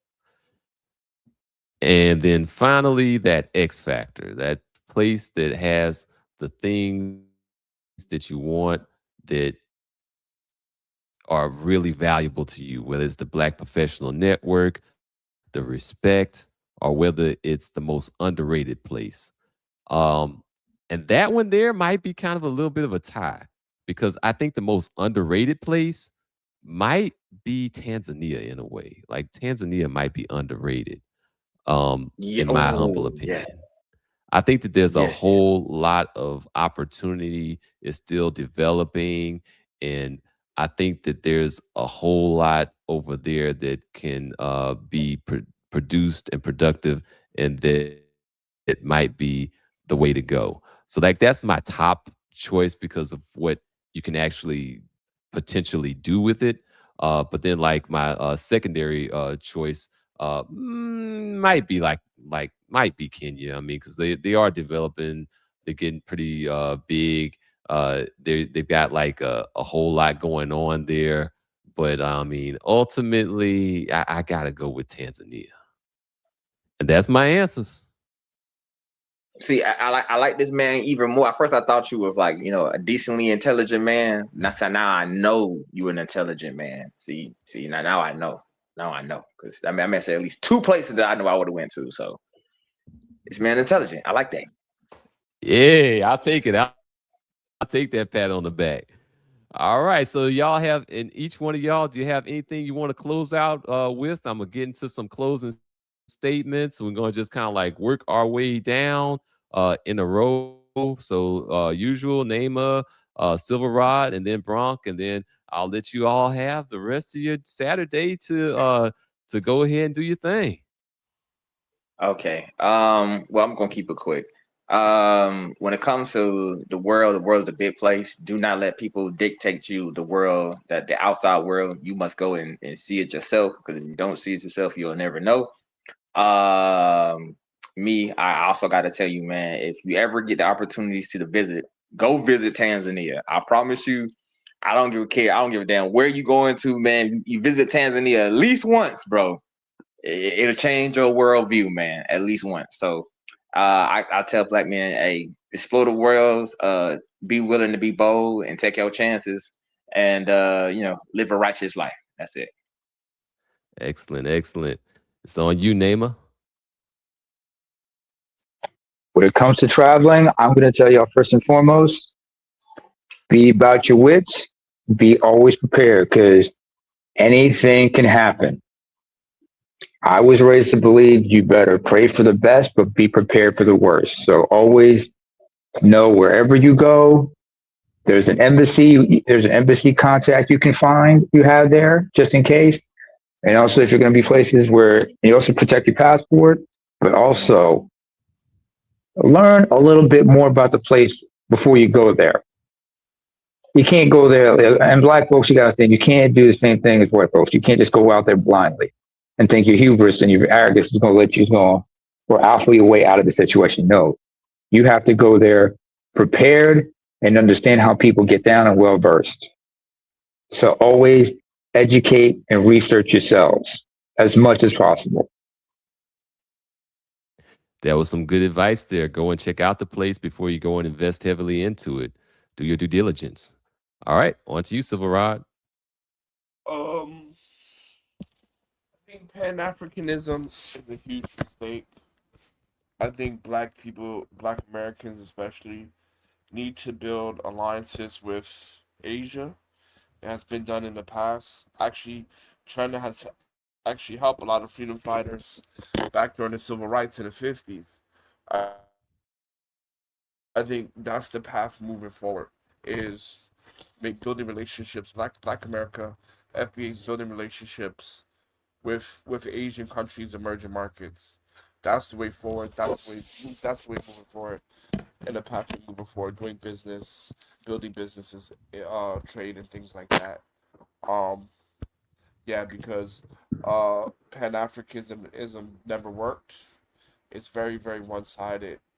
And at least with Asia, there is, scamming and stuff like that, but corruption doesn't get in the way of progression. And that's the next biggest market, and Asia's willing to work with African Americans because they're already working with Africans. So, and I'll leave it there. All right, that's great. We like honest dissent over here. We like honest conversation, so we appreciate that. And then for the reference purposes, like some people might be coming for like, oh, but it's a communist country, yada yada yada. Well, let's not forget that communism, or the threat of communism, is one of the things that actually helped propel the civil rights movement.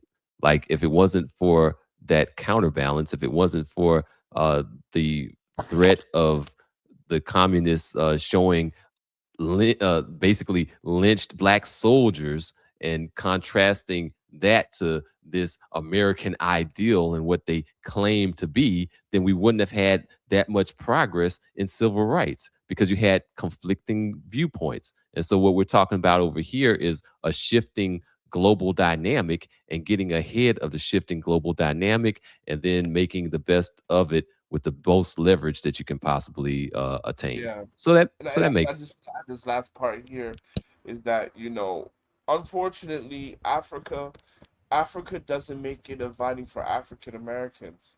There's no pathway to citizenship for African Americans. It's hard to entry to do business for African Americans. Asia is much more inviting. So, and I'll leave it there. Because if Africa was really about something, they'll make it easy for us to get in here. The civil rights, the reason why blacks, Africans are here or in America getting educated, getting loans, all this stuff, and most immigrants is because of the civil rights. If we didn't fought for our civil rights during the civil rights era, immigrants would not be here today. So have to we have to recognize and look at that and look at what we did and what in return what they gave us back, and it's just not adding up. And I'm done. Thank you for having me. thank you. On to you, Bronk. Um, I just encourage younger men out there to open up your mind, expand your mind.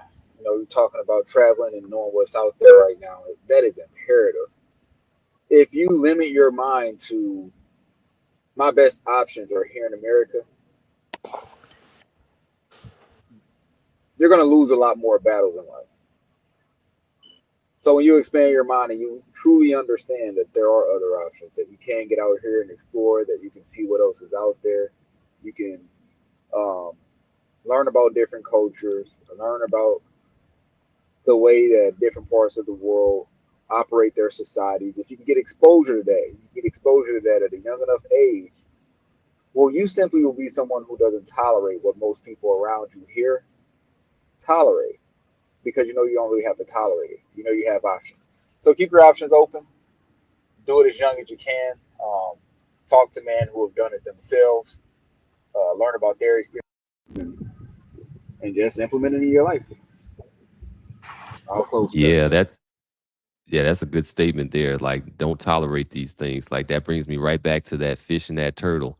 Like, looking at those little nibbles here and there, and it doesn't react. A little nibble here, it doesn't react. A little nibble there, it doesn't react. And then finally, the turtle just ends up in on this wounded fish where it was originally just a little small wound going and just really digging into it and just getting every little bit of it that they can get out in these different bites and just really like kind of like having his eyes roll back in his head and just really diving in there with all the meat that it can grab out of it. And like, yeah, that's where that goes. Like, you don't want to be a fish getting eaten alive.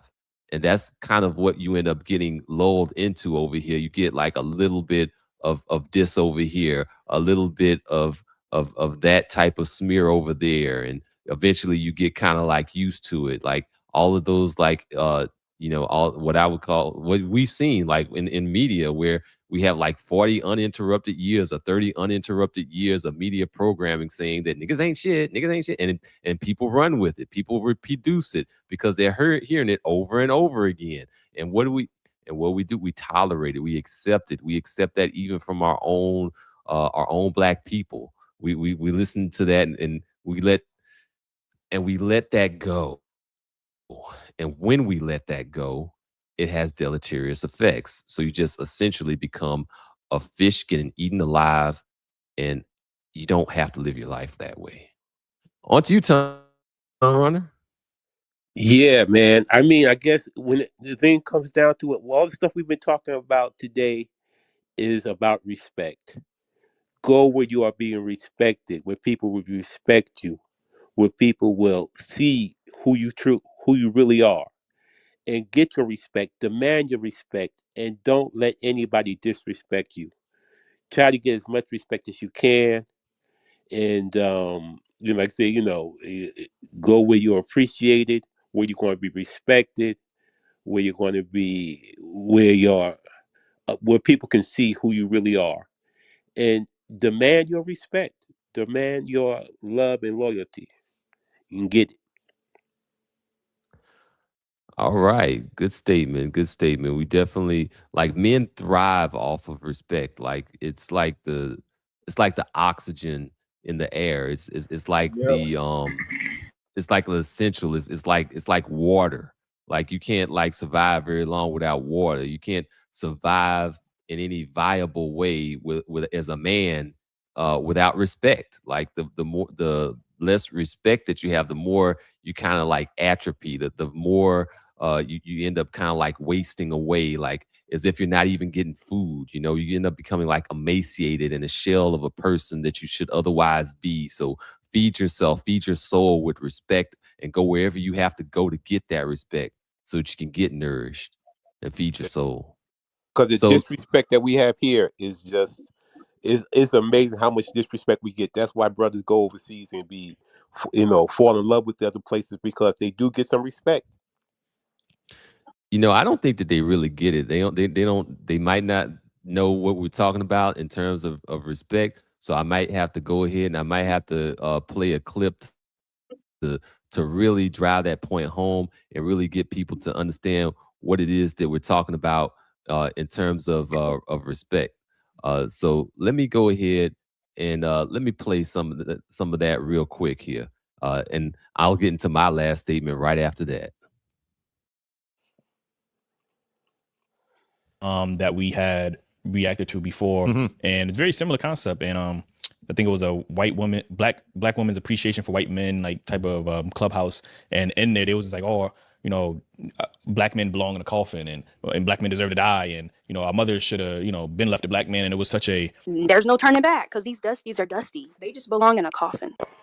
I agree. Ladies, I'm so happy that we loving white men because they are the most sweetest, wonderful men. And you know what's so sad? Our mothers should have left the black men a long time ago. I feel safe now that the dusties are in the gulags. When I look at the title, white men are better for black women. If your daddy ain't shit, clap your hands. Why you not clapping? Your daddy ain't shit either. for other black women calling in saying maybe we should abort black male fetuses. And the only reason I support aborting a black child when it comes to it being male is because when I look at the black community and the problems in it, it's associated with males and male pathology.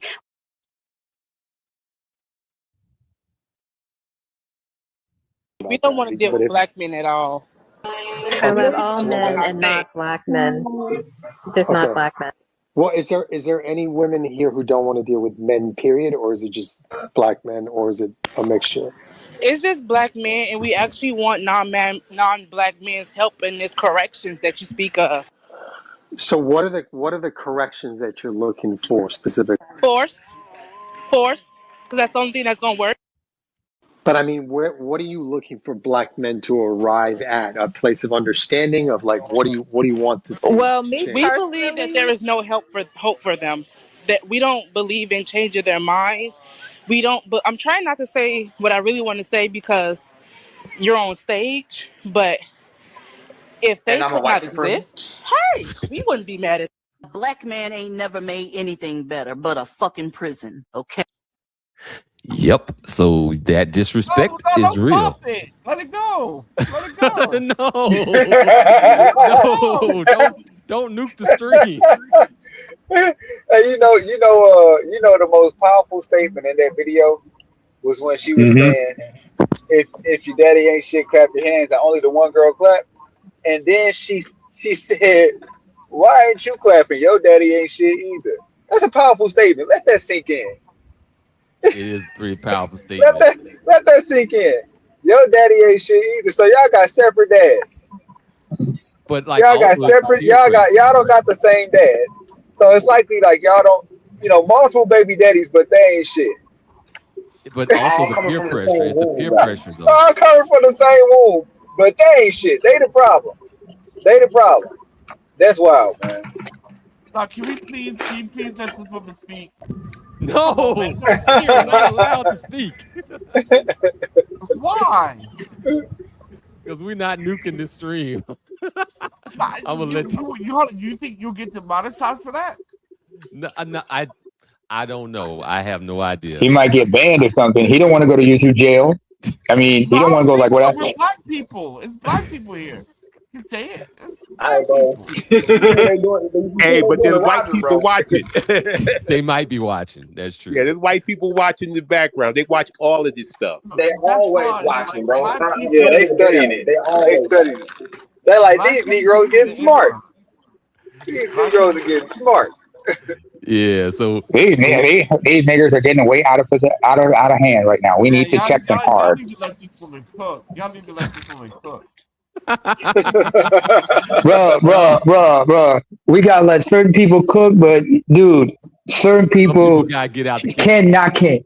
Some people need to get the hell out of the kitchen, stay the hell away from the grill. They should just set the table. Their job is to set the table and wash the dishes. So I'll get in my final thought real quick. I gotta go ahead and get to that so I could close out and wrap up the stream. I still, after all of that, believe that Pan-Africanism is the way to go. And I still believe that because we can do something that is not sentimentality based, and we can do something that is pragmatic. That's why I was pushing the idea of pragmatic Pan-Africanism, practical Pan-Africanism, Pan-Africanism that involves reciprocity, not just an imagination that goodwill exists there without any actual evidence of it existing at all. That's what we're talking about here. That's what I've been talking about here, and trying to make that distinction. And I think that the same way that you have global white supremacy, you're not going to beat global white supremacy with rugged individualism. You're also not going to beat global white supremacy with just a handful of us over here in the States, or even if we're operating outside the States. Like, no, we need people throughout the globe, around the world, acting and collaborating together to push things forward for our agenda and for our sake. And so I think that a pragmatic approach to Pan-Africanism can actually work. It's going to have to involve the people that are locally there, those people that have been there for generations, those people that have been there for not just 40 years, but for 400 years, like people that have actually understood all of the systems and structures and the topography of their area so that we can make the best decisions possible. We don't go around, for the most part, exploiting people the same way that certain other less melanated people around the world do. So we should have a way to turn that into an advantage and to a good reputation, and we should be able to rock with that. So I'm up and all for like pragmatic Pan-Africanism, and I think that we should work together, whether that's with the Afro-Caribbeans, whether that's the people on the continent, wherever we can find common cause to move Black people forward. We should do that, and that's what I consider a big part of being on code. So with that, I'm gonna go ahead. So with that, I'm gonna go ahead and close out. I hope everybody has a great weekend. Kanye was pretty good out there. I know that Kanye is like controversial, but he can put on a pretty good show. Next time around, if you're checking me out on TikTok for the concert things, I think the next one up is gonna be Bruno Mars. We're gonna get back to some more good topics later on this week. Either Monday or Tuesday, back to another episode of Unsupervised Black Men. But this will close out Black Men on Code. And so salute to everybody. Have a great day. Peace out.